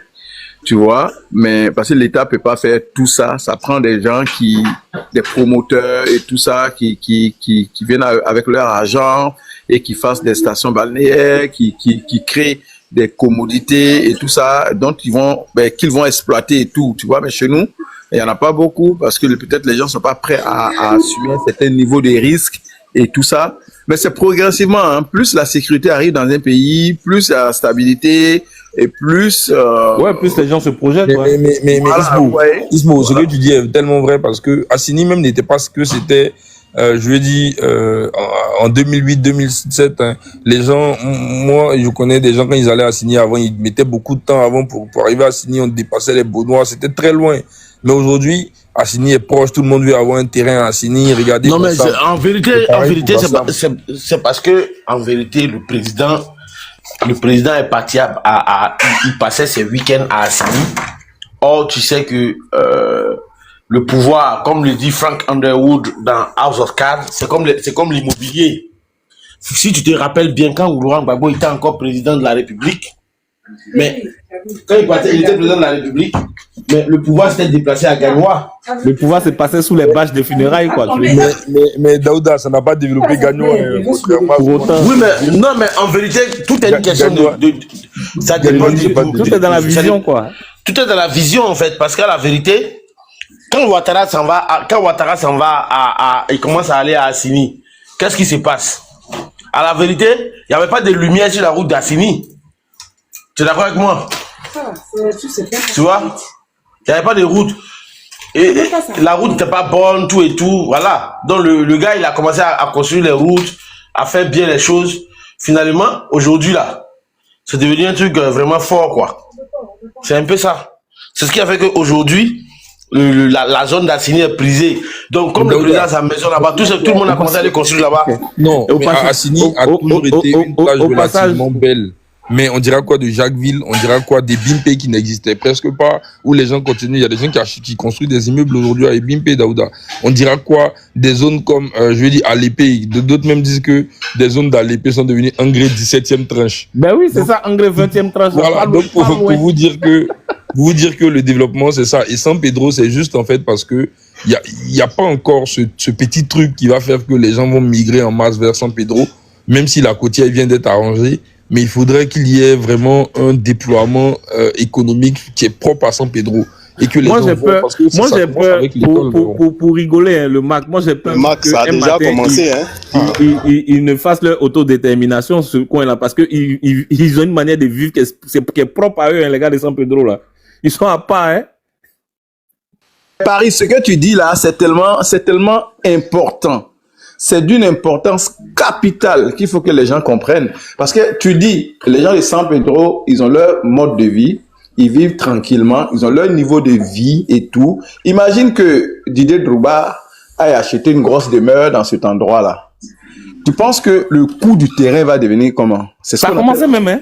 Voilà, c'est ce qu'on appelle la gentrification. Et c'est très toxique pour la population. Bon, c'est toxique, c'est trop dit. La classe moyenne. Il y a quand même des voilà, la classe moyenne et tout. C'est ce qui fait qu'il y a des quartiers, quand tu regardes, dès que le mètre carré ou bien avant les gens pouvaient acheter, disons, les 500 mètres carrés, prends un exemple tout bête, hein, à 300 000. Mais aujourd'hui, si tu n'as pas 10 millions, tu peux pas avoir. Et ceux qui habitaient là-bas sont obligés de fuir ces endroits-là. Voilà pourquoi l'État, c'est sa responsabilité de protéger certaines zones pour que ces zones-là soient accessibles. Aujourd'hui, moi, je me souviens quand on était petit, on faisait les tours de vacances là, avec les cars, on partait à Sini. Mais tu vois, les personnes peuvent aller à Sini maintenant. Quand tu vas à Sini, pour moi, à Loco seulement là, c'est quoi? C'est 60 000. Ouais, à Loco poisson, avec 60 000. Le ticket d'entrée, ouais. Tu vois? Voilà, tu vois? Donc, ça veut dire que c'est des choses qui, oui, c'est peut-être bon à voir, mais ça a des effets. Mais Ismo, petite question pour toi. Est-ce que là, l'État peut pas même réquisitionner une partie d'Assini pour que les gens... Mais c'est fait déjà, le MAC. Hein. Non, la population doit pouvoir s'amuser quelque part sans avoir à dépenser. Parce qu'aujourd'hui, la plupart des endroits à Assini, il faut pouvoir payer la consommation chère pour pouvoir t'asseoir. Alors qu'on peut juste déposer un endroit tranquille, quoi. Non, voilà. Après, moi, je peux te répondre simplement. Ismo, excuse-moi. Tu vois, c'est un peu, ça fait un peu comme Saint-Raphaël et Saint-Tropez. Et puis, qu'on appelle ça, et certains qu'on appelle ça, sur la côte méditerranéenne, côté Nice, Cannes, tout ça là. En fait, il y a le place to be, qui va être à Sini. Maintenant, ce qui va se passer, c'est que si tu es middle, faut aller du côté de Montpellier, ou bien du côté de Bordeaux. OK? Ou bien du côté de La Rochelle. Mais si tu es chargé, si tu es super chat, tu vas à Saint-Trope. C'est le même principe qu'à Sini, en fait. Si tu veux aller à Sini, c'est pour recevoir les ordres de l'État, on va dire. Sauf que chez nous, on veut partir partout. Tout le monde veut aller chez tout le monde. On veut pas rester dans notre coin. Ah, nous, on n'a pas l'argent, mais on veut partir partout, quoi. Non, mais ce qui fatigue l'Ivoirien. Mais Eric Carter, je sais que Paris va pas aimer ce que je vais dire là, mais mine de rien, on a qu'à se dire la vérité. Eh, champion, Abidjan est devenu trop cher. Abidjan est devenu trop cher. Mais moi, je suis d'accord avec toi, Daouda. Tu sais que quand tu t'en vas à Eric Carter, quand tu t'en vas à ITC, moi, il y a bu Bissap, verre de Bissap à ITC, 4 000. Où ça, chez Richard? Non, au comptoir en bas là. Oui, c'est ça, au comptoir chez Richard, ouais. Oh, putain. Il dit, mais merde. Où c'est 10 000. Où tu as le coca 10 000. Fallait aller chez ton patron en haut.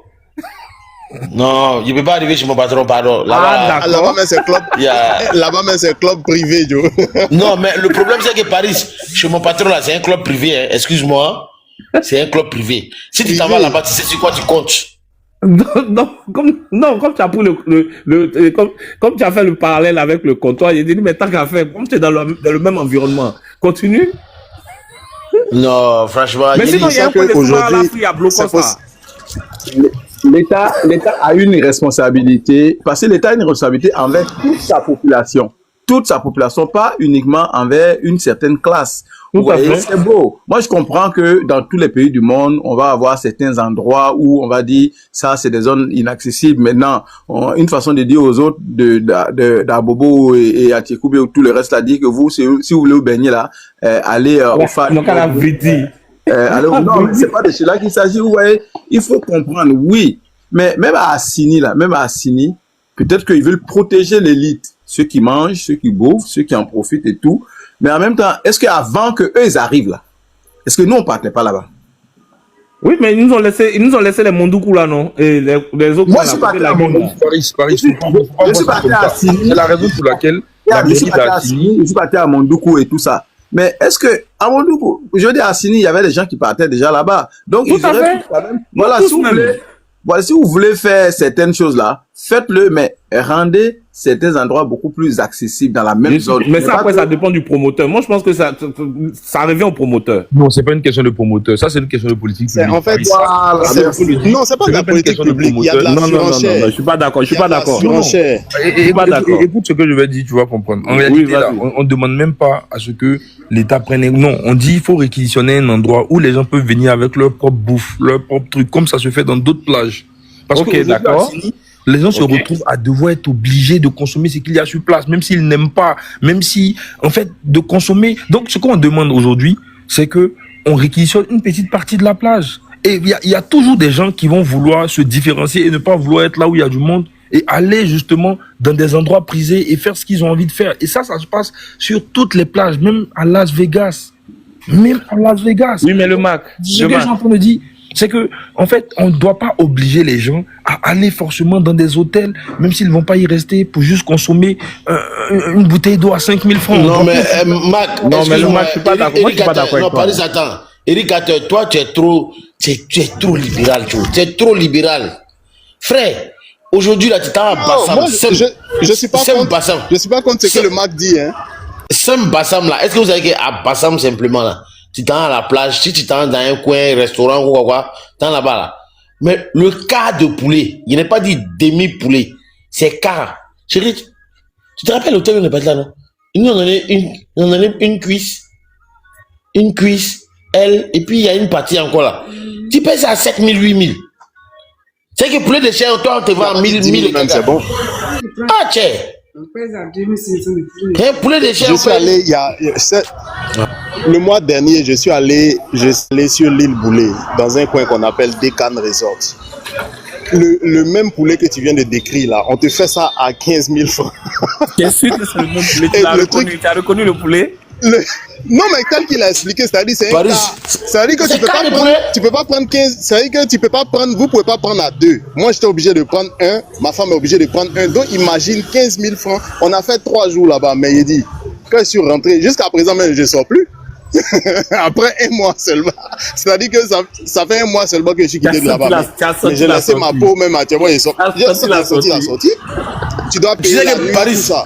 Paris, tu es en train de parler beaucoup là. Tu sais que tes frères tes frères de Paris, de Paname là, pendant la CAN, quand ils sont venus ici, ils pensaient qu'avec leurs 10 000 euros, les 5 000 euros, ils pourraient faire quelque chose ici. Mais il y a vu ici, en une semaine, ils ont pleuré, et là ils ont fui pour partir. Non, mais c'est quoi F3 par défaut? Même la France et puis venir ici, tu peux rien créer même.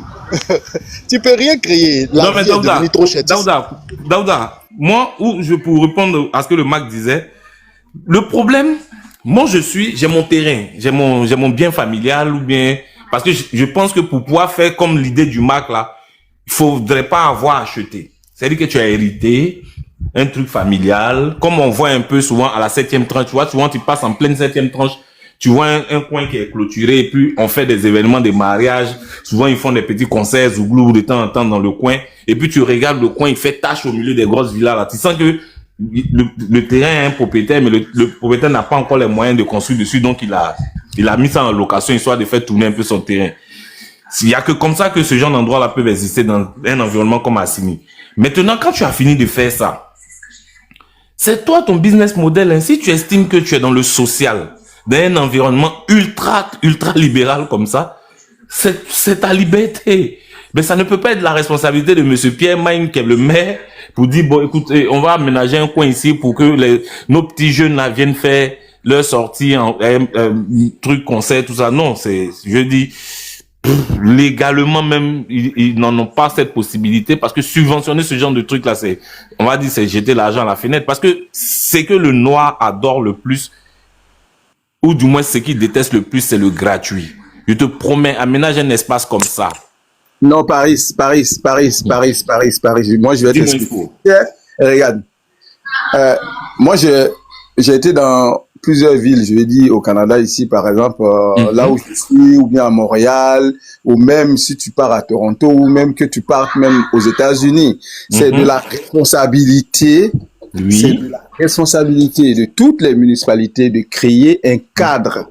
D'accord. Un cadre. Des parcs, Ça peut être une plage créée de toutes pièces, des plages artificielles ou bien des bordures d'eau, de fleuves et tout ça, pour que la population vienne se réjouir à moindre coût. Le temps des vacances ou bien de manière permanente? Tout le temps qu'ils voudront,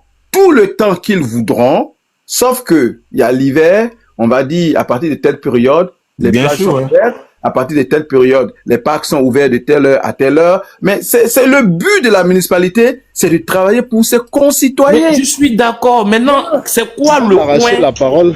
Sans t'arracher la parole, Ismo, la mairie de San Pedro a fait ça. C'est-à-dire que la plage, parce qu'à San Pedro, la plage est en ville. Ils ont réquisitionné une partie qu'ils ont gardée pour les familles. Là, il n'y a pas de maquis, il n'y a pas de truc. Tu as les herbes, tu as le sable, tu arrives, tu viens avec ton pagne, tu déposes ta nourriture, tu peux pique-niquer, etc. Et puis juste après, il y a les endroits qui ont été privatisés maintenant par les hôteliers, par les restaurateurs, etc. Voilà, à San Pedro, ça existe. Donc c'est mais dans le cas comme le c'est Mac tout disait, petit. par exemple. Non, je vais chuter. Comme le Mac disait à Assini, on peut faire ça. Oui, je vais chuter pour dire que, tu vois, ça c'est important. Tu vois que c'est parce que nous, chez nous, les citoyens lui-même là, qui votent le maire là, il ne va jamais participer au conseil, il ne va jamais assister. Il ne se regroupe jamais pour revendiquer un terrain de jeu pour les enfants, un parc pour les gens. Et mais quand même en ville, comment lorsqu'ils donnent des terrains, lorsqu'ils commencent à vendre des terrains où les gens doivent construire là, ils mettent pas des balises pour dire que sur ce îlot là, il faut laisser un îlot pour comment on appelle ça, le recul de la climatisation. Je vais dire au niveau de la déforestation, tu dis par exemple sur ce îlot, je vais avoir 2 blocs de terre où on ne touche pas aux arbres qui sont là. On touche pas à ceci, on touche pas à cela. Il faut prévoir des aires de jeu. C'est des choses qui se décident de manière politique. Il y a rien d'autre. C'est le maire, c'est le gouvernement qui doivent décider, mais les populations doivent être actives aussi, parce que c'est de leur bien-être qu'il s'agit. Si vous restez passif, on va abuser de vous. Ça, c'est très clair, tu vois. Et Ismo, c'est tellement bien dit. Oufoué faisait ça, hein. Oufoué prévoyait ça, hein. Quand tu regardes même les plans directeurs des quartiers ou bien même de la ville d'Abidjan de manière générale, sauf qu'aujourd'hui, on assiste à quoi? Le mec, il a 1000 mètres carrés de terrain. Il bâtit sa maison sur 150 mètres carrés. Le reste, là, c'est encore bâti parce qu'il va monter un immeuble sur le reste du terrain. Il n'y a pas de possibilité d'absorption de l'eau de pluie qui doit normalement descendre d'un environnement naturel. Résultat des courses, la ville est tout le temps inondée. Et ça, après, on dit non. Bon, c'est la responsabilité de l'État aussi parce que c'est l'État qui distribue les permis à tout le bras. Donc, on peut pas venir leur dire que c'est pas leur responsabilité parce que quelqu'un, normalement, tu as 1000 mètres carrés, tu bâtis ta maison grand maximum sur 200 mètres carrés. Les 800 autres, ça doit être de la verdure, mais ça doit être piscine, ça doit être quelque chose, mais ça doit pas être construit. Ça doit pas être bétonné. D'autant plus que dans ton plan, même, c'est ce que tu as prévu. Mais à quoi on assiste autour de nous? Quand tu tournes ta tête autour de toi, tu vois dans les coins comme Gré et Palmeraie, tout est bétonné. Tout est bétonné. Donc, tu te doutes bien qu'un coin comme Assini, qui est devenu, l'État a réquisitionné ça en zone prioritaire. Parce que les ventes des terrains, les arnaques qui se passaient là-bas, c'était grave. Tu pouvais même pas comprendre. Donc, la mairie même là va disposer de quoi? C'est-à-dire que déjà, comme tu as dit là-bas même à la base, on vend pas. On vend même pas. Et puis la mairie là, qu'est-ce qui va se passer? C'est que les gens vont jamais se pencher même sur le programme du maire pour dire ah ouais, il a prévu ça, il a prévu ça. Eux ils sont en mode si il est élu, si on a voté pour lui, s'il est élu, il va nous permettre de vendre notre terrain ou bien il va nous donner un terrain qu'on va vendre. Les gens sont en mode comment ils vont gagner l'argent. Et puis toi tu vas venir avec un joli projet de on va aménager un coin pour que nos enfants jouent. Ils vont dire mais il est devenu fou le gars là. Mais non, mais ça c'est obligé là. Je veux dire, ça doit être dans le plan cadre, tu vois. Moi, je te montre ma localité ici, là. Je te montre ma localité dans l'îlot où je suis. Tu vas voir qu'au milieu, là, il y a un espace de jeu pour les enfants. Et tu vas voir qu'autour, c'est des champs. C'est des plantations de maïs, des plantations de soja. Et tu vas voir les arbres qui sont là. Tu vas penser même qu'on est en brousse, mais on n'est pas en brousse. Parce que ça fait partie de l'aménagement. La mairie, c'est juste en face, là. Chez elle, là, quand tu regardes derrière chez elle, là, c'est toute la brousse. Parce que c'est des choses qu'il faut garder pour protéger l'environnement, pour protéger contre, comment on appelle ça, les effets de serre et tout ça, et tout, tu vois. Ça doit cadrer dedans. C'est même pas que, le gars va dire, non, c'est la ville qui donne les terrains. Donc, c'est la ville d'imposer ses exigences, tu vois. Et en même temps que la ville fait ça là, La ville doit tenir compte de sa population qui a des revenus quand même médians, tu vois. On dit que, voilà, moi, dans ma cité, j'ai pas que des millionnaires. Non.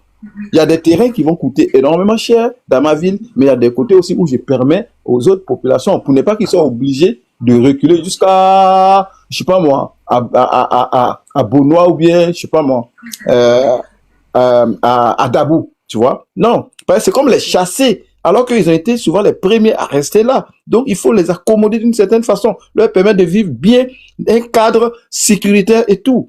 Ça, il faut que on éduque, on forme nos maires aussi. En même temps, il faut qu'on forme les citoyens. Parce que c'est les maires là, sans ton vote là, il peut pas devenir maire.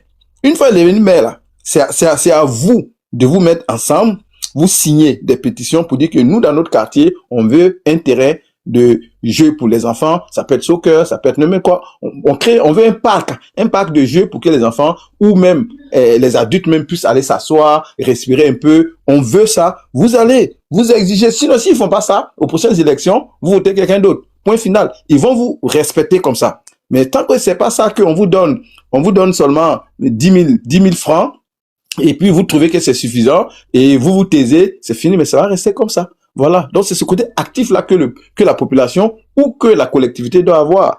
Voilà. Tu vois? Oui, effectivement, moi je pense que, et puis Ismo, tu dis quelque chose de très intéressant. Je pense qu'il faut qu'on voit les attributions des maires de Côte d'Ivoire. Parce que, regarde par exemple, ici, bon, c'est les communautés d'agglomération généralement, mais c'est toujours les communautés d'agglomération, c'est toujours le maire qui est toujours élu qu'on appelle ça, à la tête de la communauté d'agglo. Mais c'est eux qui gèrent les hôpitaux, par exemple. C'est eux qui gèrent les hôpitaux, c'est eux qui gèrent pas mal d'édifices publics, enfin, pas d'édifices en tant que bâtisses, mais d'organismes publics qui sont liés à l'agglomération. Et ça fait que, ici, tu peux pas t'attribuer un terrain comme ça au motif que, tu as dit que ton papa même a pu te laisser un terrain, et puis si la mairie n'a pas validé le fait que ce soit, il y ait possibilité de construire dessus, tu peux pas.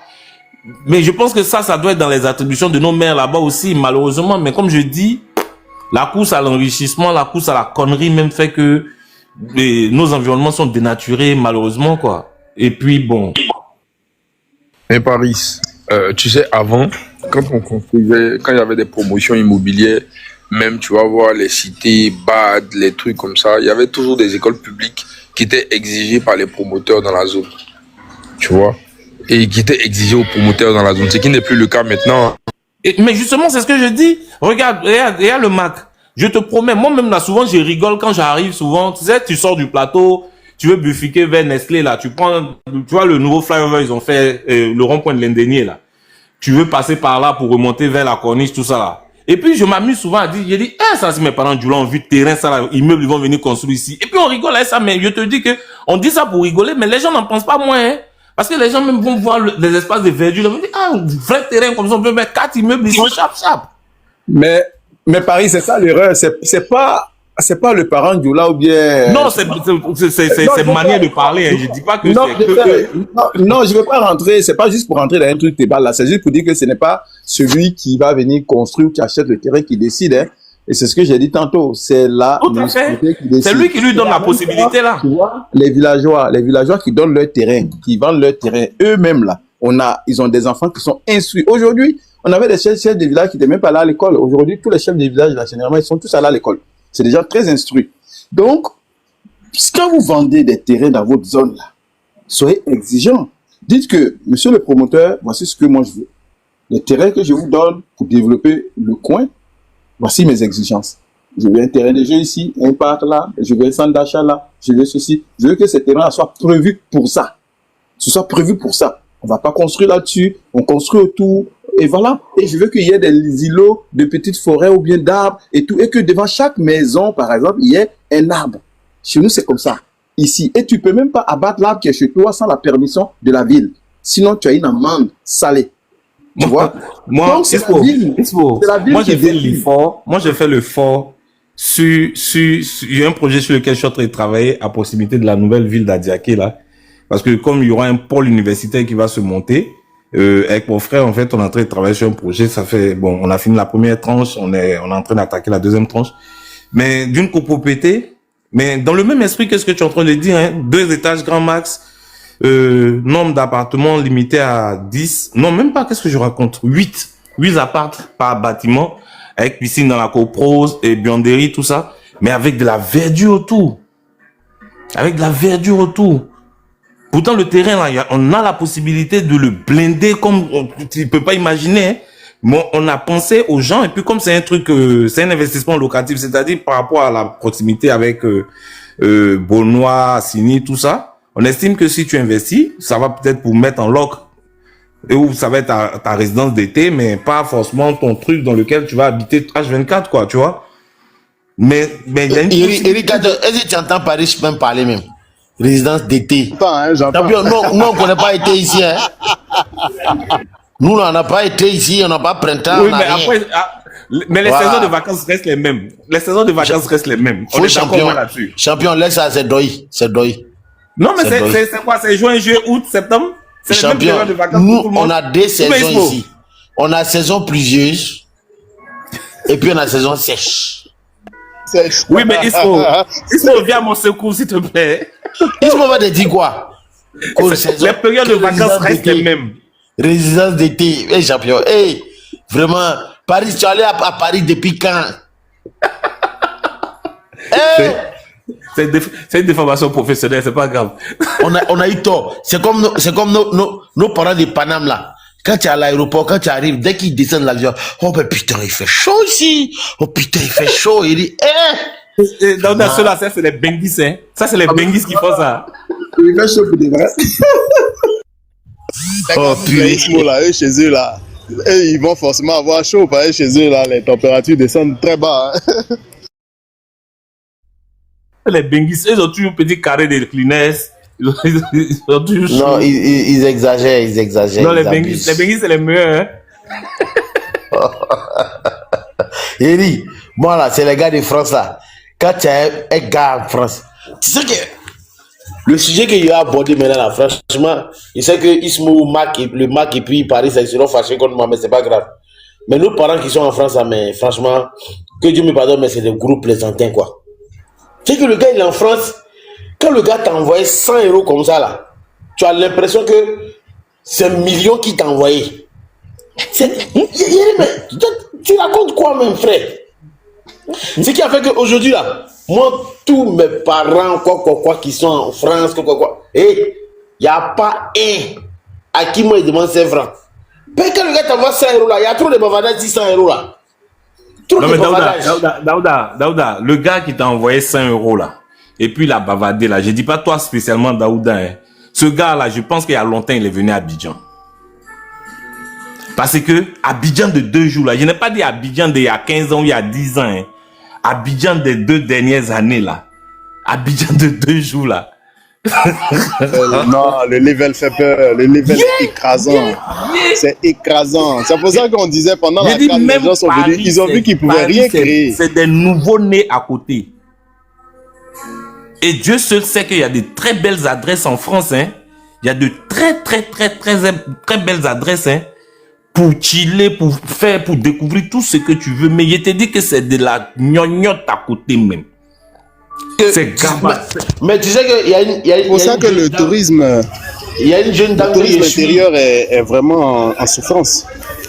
Tu sais qu'il y a une jeune dame que moi je suis sur les réseaux sociaux actuellement, sur TikTok notamment. La fille elle est venue s'installer en Côte d'Ivoire ici, tout et tout. Avec son mari et ses enfants là? Je sais pas, mais je vois ses publications. Elle est métisse, je crois bien. Parce qu'il y a une blanche qui est venue. Je pense que j'ai déjà vu. Elle est métisse ou elle est partie au supermarché, elle a fait achat, elle trouve que même supermarché, achat qu'elle a fait au supermarché ici là, c'est plus cher qu'en France. Ah si, j'ai vu sa publication, ouais, des petites vacancières là, oui. Eri, dans mon cœur, elle dit, mais c'est... Nous on s'en va là, c'est ça là, nous on prend 2 caddies. C'est arrivé où on va avoir 2 boulots, 3 boulots comme là-bas pour pouvoir tenir. Mais bien sûr que c'est arrivé. Parce que nous quand on descend le soir, tu vois pas l'ordre du panel. Quand tu descends, tu t'en bois bien. Il y a plus de temps. C'est vrai que maintenant quand tu descends, tu as fait ton second boulot pour pouvoir tenir. Mais il dit, bon, moi-même, toi-même tu as parlé, moi-même qui te parle là. Moi, il y a des amis qui estiment que oui, je n'ai plus le temps pour eux. Mais je ne peux pas avoir le temps, frère. Parce que la charge financière est trop énorme. La charge financière est trop énorme. Je ne peux pas. Ah, ça fait peur. Non, c'est hallucinant. Non, mais tu sais que ce n'est que de la... C'est juste des gens qui font... comment on appelle ça même? C'est de la surenchère, en fait. Il n'y a rien derrière. Ça n'est appuyé sur rien.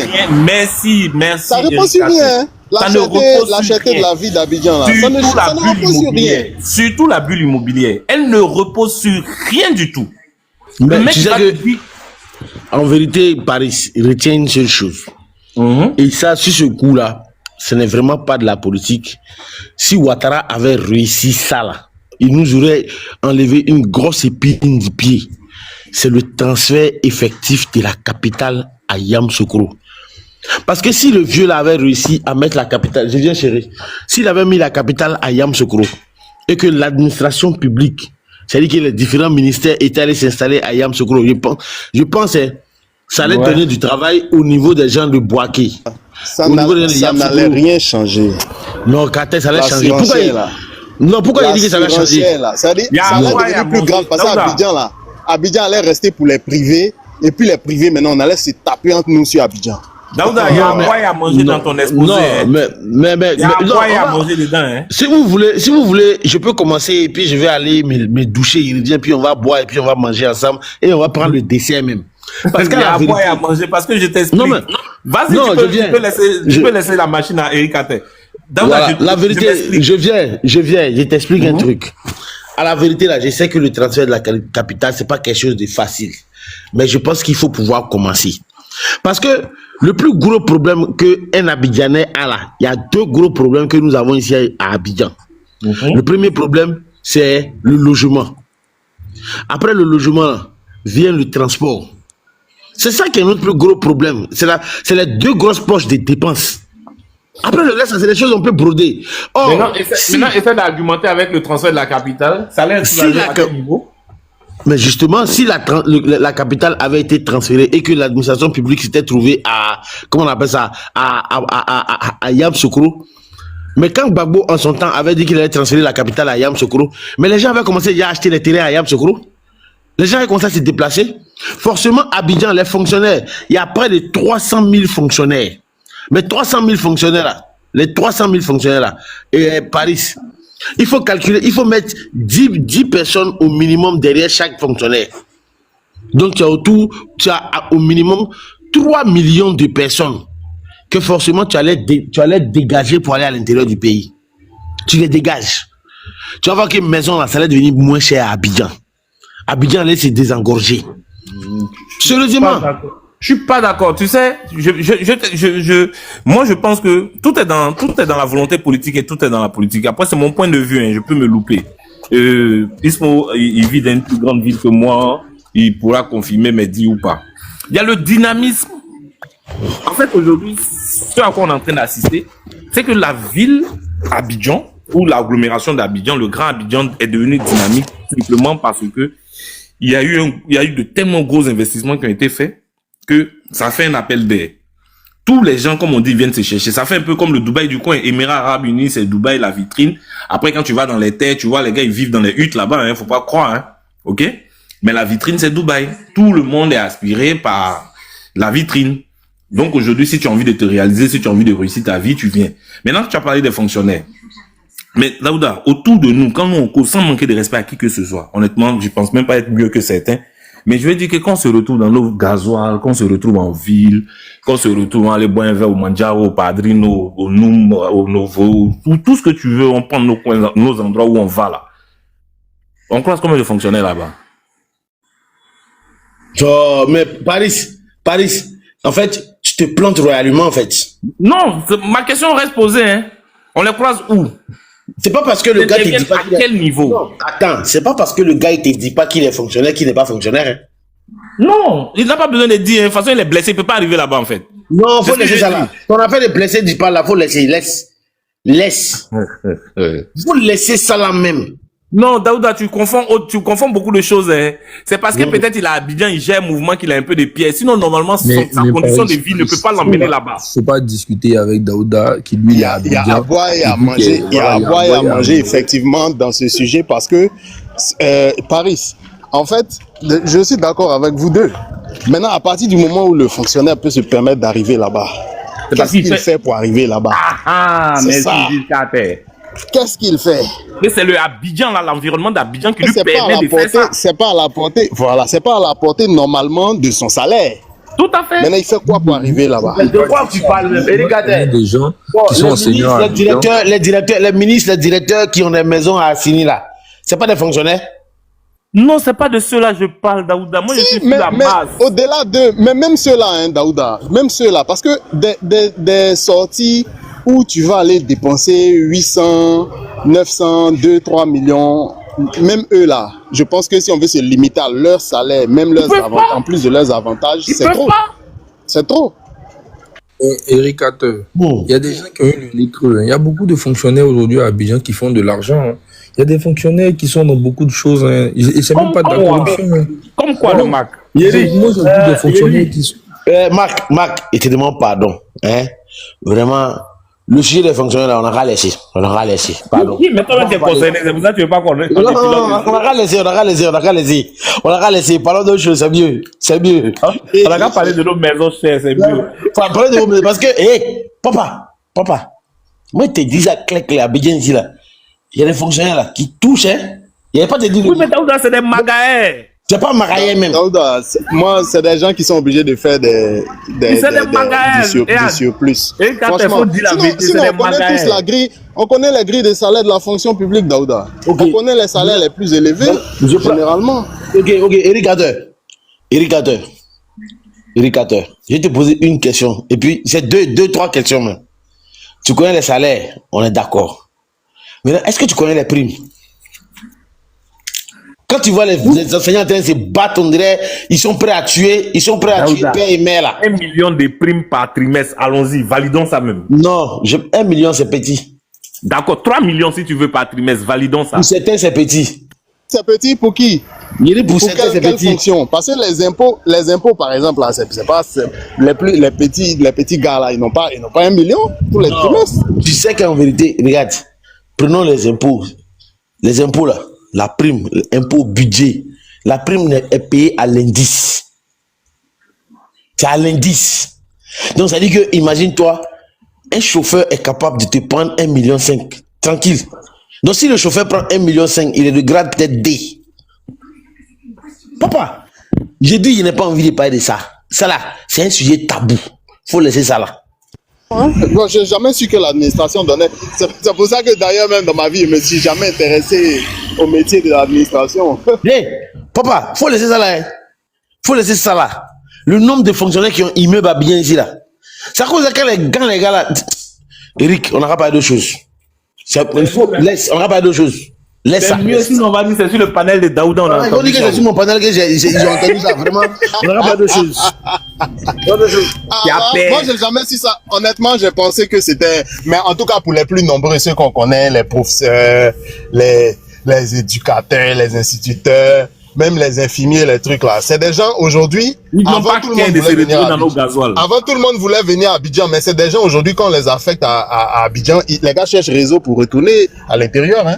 Oui, à l'intérieur, il peut faire son petit élevage de poulet, la champ. Voilà. Est-ce que tu sais que, par exemple, moi-même, Daouda, qui suis en train de te parler actuellement, moi-même qui te parle là, je ne vais pas te mentir, clair.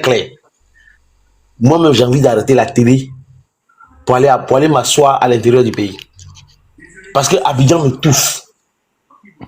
Je suis fatigué. Sérieux, il est parti.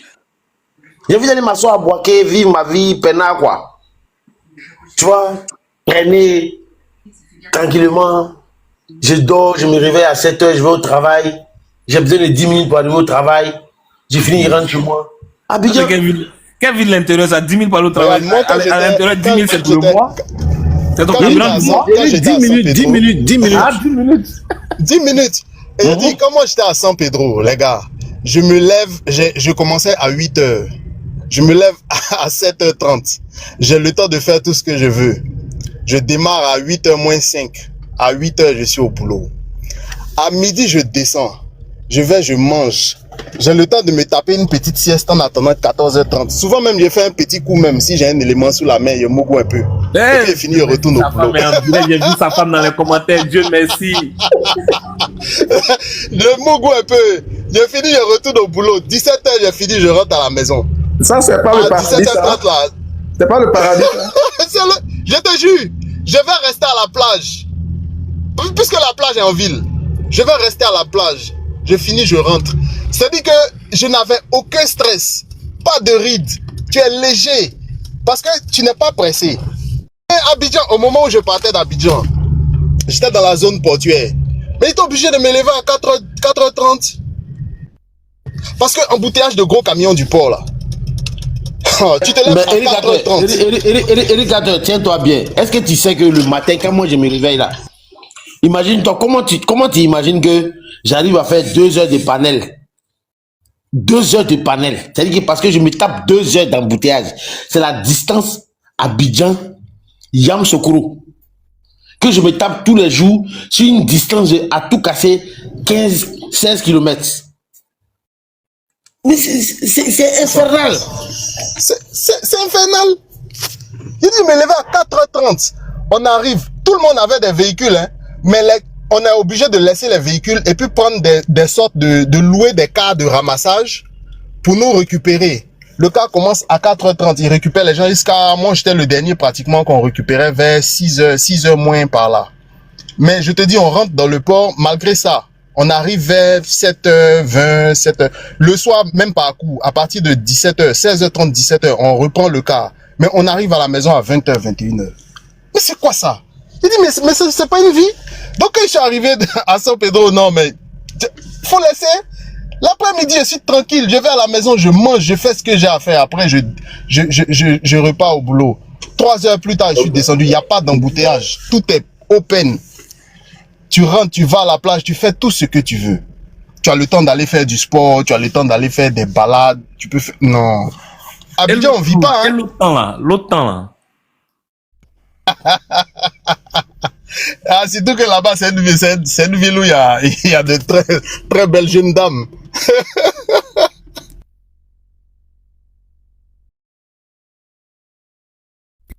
Sérieusement, Abidjan, c'est grave. Abidjan, c'est grave, c'est grave. Et puis, comme Daouda le disait, le premier poste de dépense, c'est le loyer. Le loyer est très élevé. Très élevé pour rien. Parfois, tu es dans un bâtiment qui est construit depuis 10, 15 ans. Au moment où le gars, il construisait, le prix du ciment n'avait pas augmenté. Mais du jour au lendemain, il se lève, il vient, il dit, bon, allez, moi, j'augmente le prix de ma maison. Bon, ça repose sur quoi? Ça repose sur... En fait, c'est de la surenchère qu'on se... Bon, toi, tu augmentes le prix de ta maison. Si moi, je suis quelque part où je vends de l'eau, j'augmente le prix de l'eau. Celui qui vient payer mon eau, si lui, il est quelque part, lui, il vend de l'électricité, il augmente, et ainsi de suite, ça contamine, ça grippe toute la chaîne. Ce n'est reposé que sur de la simple spéculation et ça ne sert à rien, ça dessert les populations et les gens pensent que c'est une question. Effectivement, c'est pour ça que Ismo dit c'est un problème de gouvernance parce que, par exemple, les loyers, moi je pense que on pouvait même moi-même le libéraliste, je me dis qu'on peut aller sur des prix planchers. On peut dire par exemple que quand un domicile, quand une maison se situe par exemple sur un axe principal, si tu as pris, on regarde le type de matériel que tu as pris pour construire, on regarde un certain nombre, le nombre de pièces, on va sur un certain nombre de critères et puis on dit bon tel type de choses, le loyer doit être compris entre tel franc et tel franc. Si on fait ça là, les gens vont arrêter le chose. Mais ici on respecte rien. Ils ont fait pour les mois de. Mais tu vois, éducateur, c'est là que, sans faire de politique, hein, sans vouloir basculer, mais comme on dit la politique, peu importe le sujet, il va avoir elle va intervenir forcément. C'est là qu'on attendait l'opposition, entre guillemets. Parce que s'il y a un chantier sur lequel le gouvernement, bien que moi-même j'en sois un affidé, ok, a failli, c'est sur la régule de l'immobilier là. Parce que moi, je dis, et je l'assume, je le dis haut et fort, à visage découvert, j'ai dit, ça ne repose sur rien. C'est à Abidjan que tu vas entendre, quelqu'un va venir te dire, Arafat habite à côté, donc c'est pour ça que la maison est 400 000. Comme si Le problème avec la C'est dérégulation, fou ça. le problème avec la dérégulation, et puis même avec tout ce qu'on est en train de dire là, ça dit que c'est un problème de bonne gouvernance, certes, mais de mentalité. Ça veut dire quoi? Les lois peuvent exister, mais le plus difficile serait de respecter la mise en application de ces lois-là. Et donc, si on dit par exemple que les gens, regarde les cautions, la loi existe, le gouvernement même demande aux gens d'appeler, mais qu'est-ce qui se passe sur le terrain? Quelqu'un dit, moi ma maison là c'est 6 mois de caution, tu veux pas, tu le laisses.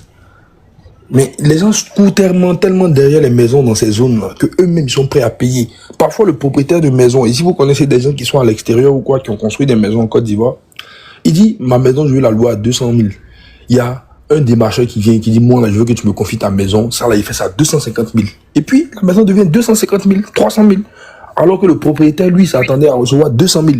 Et donc, quand le gouvernement met en place des règles, en réalité, là, c'est la population elle-même aussi. Et le même gouvernement, et le Mac, je te promets, c'est le même gouvernement. Hein.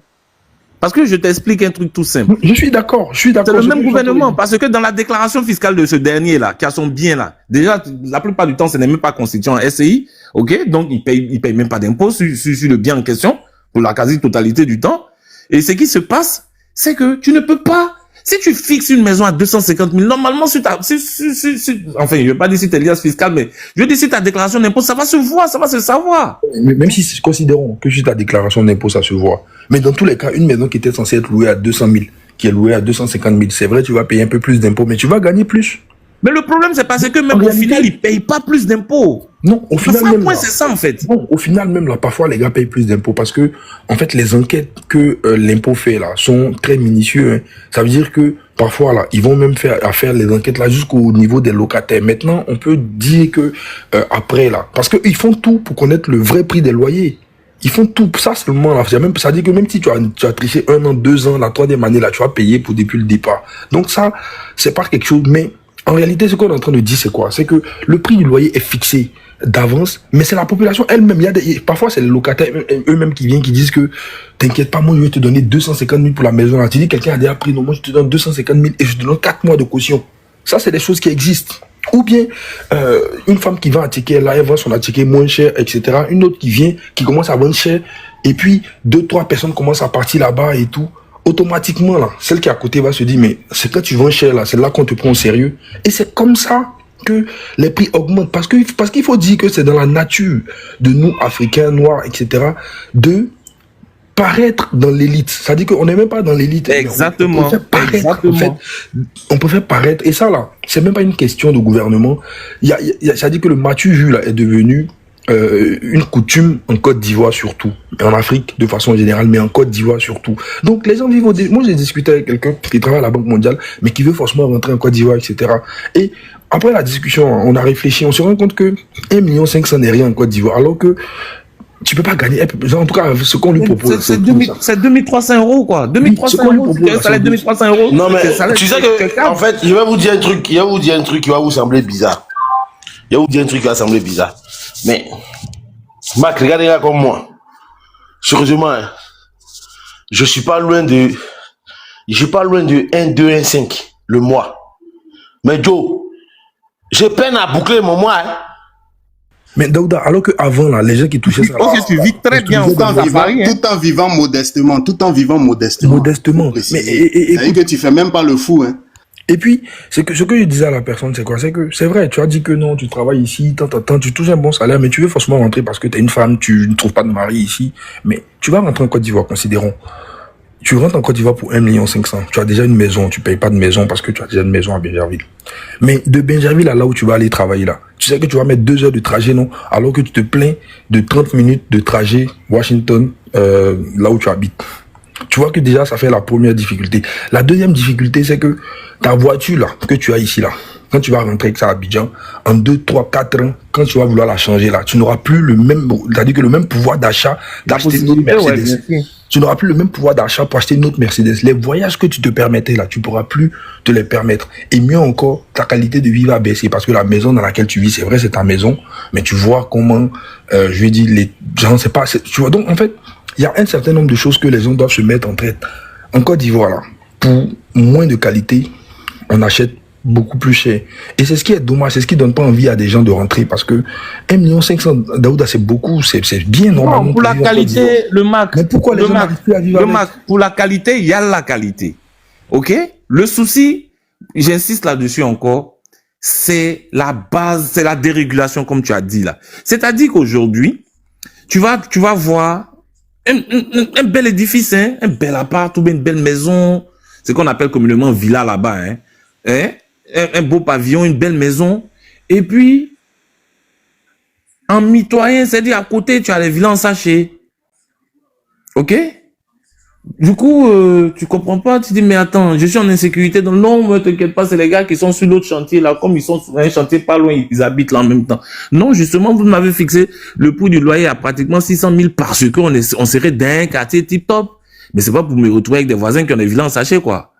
Tu vois un peu le truc.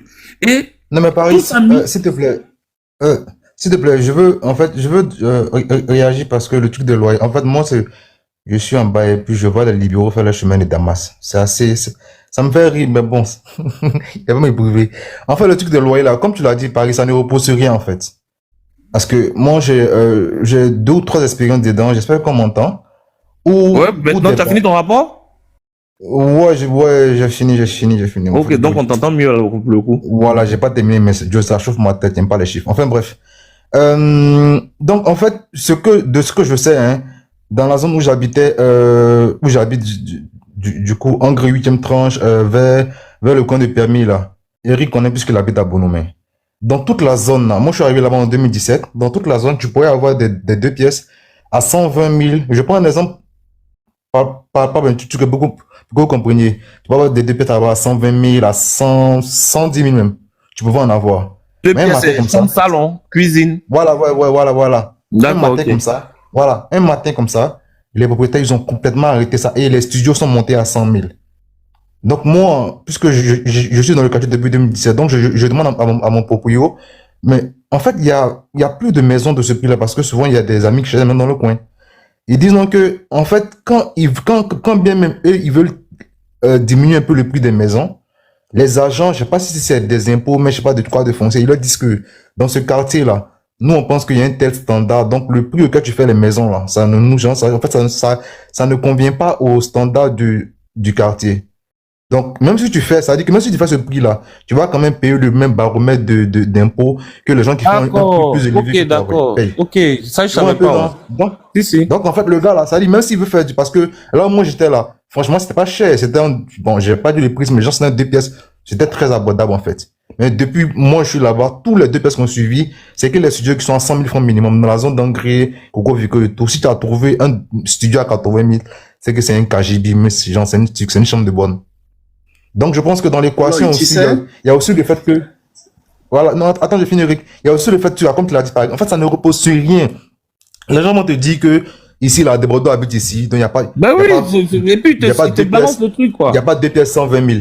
Et puis, je prends un exemple tout bête, concernant le pardon de Daouda, parce que quand on quitte chez moi, on tourne, on va aux arcades. Quand tu vas dans la cité des arcades, tu dis, tu veux peut-être un 2 pièces de 120 000, tu peux pas. On dit ici, c'est le quartier de la mort des Fabrice à Réunion, mais ce genre de truc-là. Il y a aussi le couturier Ibrahim. Ah, après EcoBank, là? Non, non, vers les arcades, là, où il y a eu l'accident de la dame, là. Voilà. Ah, dans la pharmacie des allées? Non. Vers les arcades, où il y a eu l'accident de la dame et puis son fils et puis son mari en 2020. Là, il y a quoi dans le secteur là-bas, hein? Non, c'est les arcades, là. En allant vers Soleil 2 tout et tout, c'est vers là-bas. Là, c'était au tournant de Nelson Mandela, là, non? Voilà. Voilà, où il y avait EcoBank, où tu as Carrefour EcoBank. Voilà. Oui, c'est ce que j'ai dit. Voilà, donc, en fait, ça ne répond à ça ne répond à rien de scientifique. C'est juste les appréciations de certaines personnes qui viennent encaisser le truc d'impôt foncier. Donc, les propriétaires, ils s'alignent. C'est malheureux, mais ils s'alignent pour ne pas avoir à payer plus cher que les autres. Donc, ils s'alignent. Voilà un peu ce que je voulais dire là-dessus. Mais c'est bien rigolo de voir Eric du libéralisme. Oui. Bon là, non, moi je voulais réagir sur la question du foncier. Tu vois, il y a pas très longtemps, ils ont pris une mesure pour augmenter le foncier dans certains endroits. Tu as vu que les gens au départ ça a grogné un peu sur les réseaux sociaux, mais les concernés n'ont pas parlé. Ça vient de la surenchère, cette fameuse surenchère. Qu'est-ce que les gens disent?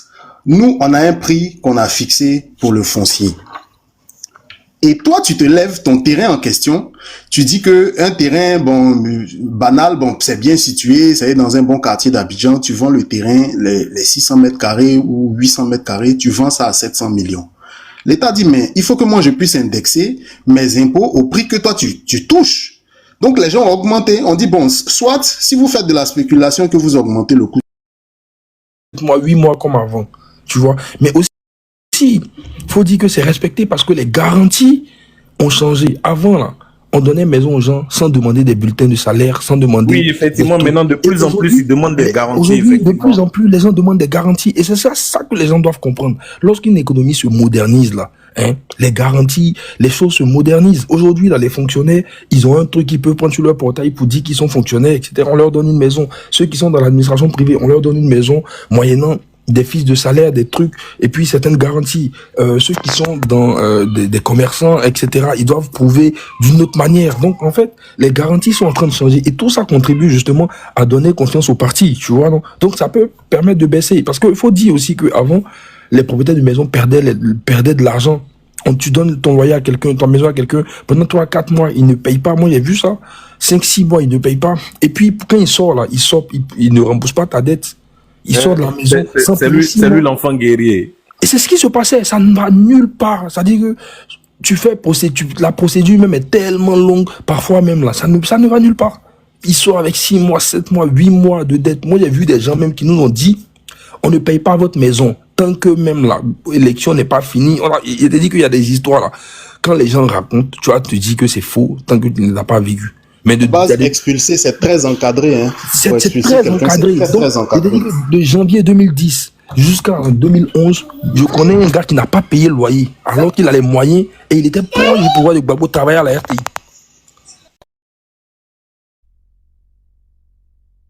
C'est pas le nouveau collègue de Daouda. Et moi, il a vendu sa voiture. Non, mais moi, je pense que moi, je vous ai écouté, hein, mais selon les rapports, parce que à l'époque, j'avais fait une publication même, je pense que c'est dans le courant de soit cette année ou l'année dernière, là, où il y a comme eu un rapport qui a été émis pour expliquer les raisons pour lesquelles le loyer était devenu aussi énorme, surtout dans la zone d'Abidjan. Oui, la spéculation est là, mais il y a une forte concurrence entre les différentes mairies au niveau de l'augmentation de l'impôt, des recettes fiscales, vous voyez. Et en même temps, il y a cette forme de gentrification que j'ai dit, parce que chaque quartier veut donner de la valeur à son quartier. Les autres en ont marre d'être indexés comme étant des quartiers, comme le frère disait tantôt, avec des logements, comme il disait chambre de bonne, tu vois. Et en même temps, la population elle-même nourrit ça, contribue à ça. Parce que quand tu dis que ça c'est un quartier où c'est des chambres de bonne ou ceci, cela, ben celui qui vient te louer son loyer, là, lui il est au courant de ça. Il sait ce que tu recherches. Donc il va te bomber ça. Mais le problème c'est que l'État doit mettre un système de régulation là et de contrôle. Créer une forme de régie uniquement pour le logement qui va s'occuper de tout ce qui est comme conflit en matière de logement, qui va être complètement différent des tribunaux qu'on connaît là, vous voyez. Et ça, en ce moment-là, c'est le rôle de l'État, vous voyez, de dire que, voilà, moi, dans cette localité, les loyers vont être ceci, balisés. Tu peux pas aller, nous, là où on est, l'augmentation du loyer est fixée chaque année par la régie. On va dire, pour ce type de logement, tu peux pas faire une augmentation de plus de 4%. Par année. Tu peux pas faire 4%, sauf si tu demandes que tu as fait des rénovations, que tu as investi pour refaire le toit, si tu as investi pour refaire ceci, cela et tout, que tu demandes ça, le tribunal peut te donner une petite marge. Mais sinon, c'est fixé chaque année. De cette façon. Est-ce que moi, je pose une question? Comment c'est possible dans une économie aussi libérale que la nôtre, là? L'État n'aime pas se mêler de ce genre de choses-là. Les protègents vont dire que vous enquêtez. Non, regarde, quand on dit même le Québec ici ou au Canada ici, c'est sûr qu'il y a certaines provinces où le logement, en Alberta, je me souviens à l'époque, là, pour juste 3,5, d'ailleurs, devait payer 1200. Mais l'État a dû se mêler de ça. Parce qu'à un moment donné, les populations n'arrivaient plus à se loger. Et vous l'avez dit, il y a une bonne partie du salaire qui part pour le loyer. Donc, imagine, si ton loyer doit prendre les 2 tiers de ton salaire, il te reste combien? À un moment donné, c'est à l'État. Que ce soit libéral ou pas, on sait que nous sommes des systèmes hybrides. On peut pas dire que la Côte d'Ivoire est un système libéral, c'est faux. Vous voyez? Ismo, accorde-moi juste 2 secondes. Eric Carter, mais me coucher, hein. Donc, c'est dans ta main. Si tu es Mon dans vieux, c'est 3 jours, hein. Mon vieux, c'est 3 jours, hein. Faut dire bravo, faut dire bravo. Faut dire bravo seulement. Bravo, pourquoi? À 3 jours. Ah, tu sais, non? Ouais, Ouais, bravo, c'est 3 jours, bravo, c'est 3 bravo, jours. bravo, bravo, bravo. Allah, tu Y'a tiens, hein? Y'a bonne nuit, mon vieux, y'a Tu me mets en grand ou bien pour Ouais, que ça c'est tienne? ça, oui, oui. Ok. Moi, 8 mois comme avant, tu vois. Mais aussi, faut dire que c'est respecté parce que les garanties ont changé. Avant, là, on donnait maison aux gens sans demander des bulletins de salaire, sans demander... Oui, effectivement, des trucs. maintenant, de plus Et en plus, ils demandent des garanties. Aujourd'hui, de Effectivement. plus en plus, les gens demandent des garanties. Et c'est ça que les gens doivent comprendre. Lorsqu'une économie se modernise, là, hein, les garanties, les choses se modernisent. Aujourd'hui, là, les fonctionnaires, ils ont un truc qu'ils peuvent prendre sur leur portail pour dire qu'ils sont fonctionnaires, etc. On leur donne une maison. Ceux qui sont dans l'administration privée, on leur donne une maison moyennant des fiches de salaire, des trucs, et puis certaines garanties. Ceux qui sont dans des commerçants, etc., ils doivent prouver d'une autre manière. Donc, en fait, les garanties sont en train de changer. Et tout ça contribue justement à donner confiance au parti, tu vois, non? Donc, ça peut permettre de baisser. Parce qu'il faut dire aussi qu'avant, les propriétaires de maison perdaient de l'argent. Tu donnes ton loyer à quelqu'un, ta maison à quelqu'un, pendant 3-4 mois, il ne paye pas. Moi, j'ai vu ça. 5-6 mois, il ne paye pas. Et puis, quand il sort, là, il ne rembourse pas ta dette. Il sort de la maison sans C'est payer lui, 6 c'est lui mois. l'enfant guerrier. Et c'est ce qui se passait. Ça ne va nulle part. C'est-à-dire que tu fais la procédure même est tellement longue. Parfois même, là, ça ne va nulle part. Il sort avec 6 mois, 7 mois, 8 mois de dette. Moi, j'ai vu des gens même qui nous ont dit, on ne paye pas votre maison tant que même l'élection n'est pas finie. Il était dit qu'il y a des histoires là. Quand les gens racontent, tu vois, tu dis que c'est faux tant que tu ne l'as pas vécu. Mais De base, expulser, c'est très encadré, hein. c'est Pour expulser très quelqu'un, encadré. c'est Donc, très encadré. c'est-à-dire que de janvier 2010 jusqu'en 2011, je connais un gars qui n'a pas payé le loyer alors qu'il a les moyens et il était proche du pouvoir de Gbagbo travailler à la RTI.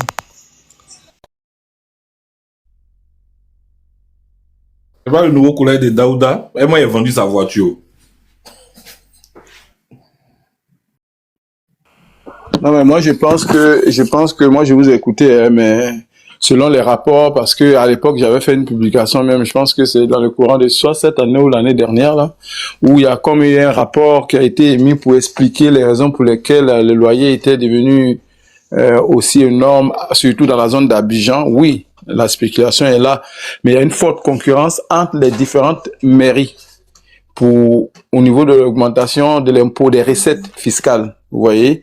Et en même temps, il y a cette forme de gentrification que j'ai dit, parce que chaque quartier veut donner de la valeur à son quartier. Les autres en ont marre d'être indexés comme étant des quartiers, comme le frère disait tantôt, avec des logements, comme il disait chambre de bonne, tu vois. Et en même temps, la population elle-même nourrit ça, contribue à ça. Parce que quand tu dis que ça c'est un quartier où c'est des chambres de bonne ou ceci, cela, ben celui qui vient te louer son loyer, là, lui il est au courant de ça. Il sait ce que tu recherches. Donc il va te bomber ça. Mais le problème c'est que l'État doit mettre un système de régulation là et de contrôle. Créer une forme de régie uniquement pour le logement qui va s'occuper de tout ce qui est comme conflit en matière de logement, qui va être complètement différent des tribunaux qu'on connaît là, vous voyez.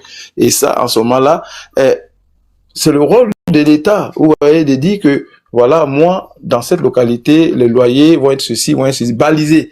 Tu peux pas aller, nous, là où on est, l'augmentation du loyer est fixée chaque année par la régie.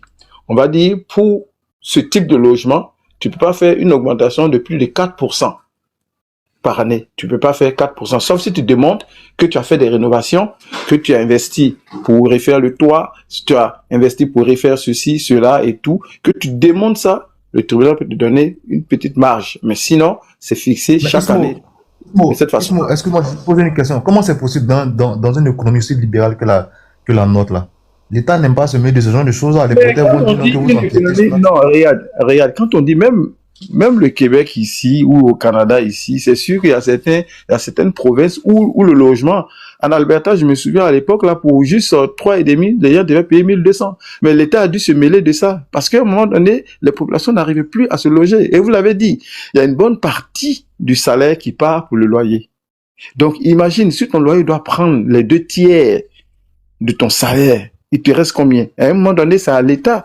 Que ce soit libéral ou pas, on sait que nous sommes des systèmes hybrides. On ne peut pas dire que la Côte d'Ivoire est un système libéral, c'est faux.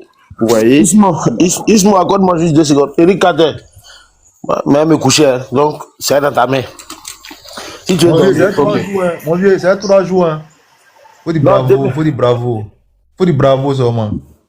Bravo, pourquoi? Ah, 3 jours. Ah, tu sais, non? Ouais, Ah, bravo, c'est 3 jours, bravo. Allah, tu Yabba. tiens, hein? Yabada, bonne nuit, mon vieux, yabada. Tu me mets en grand ou bien pour que ça tienne? Oui. Ok.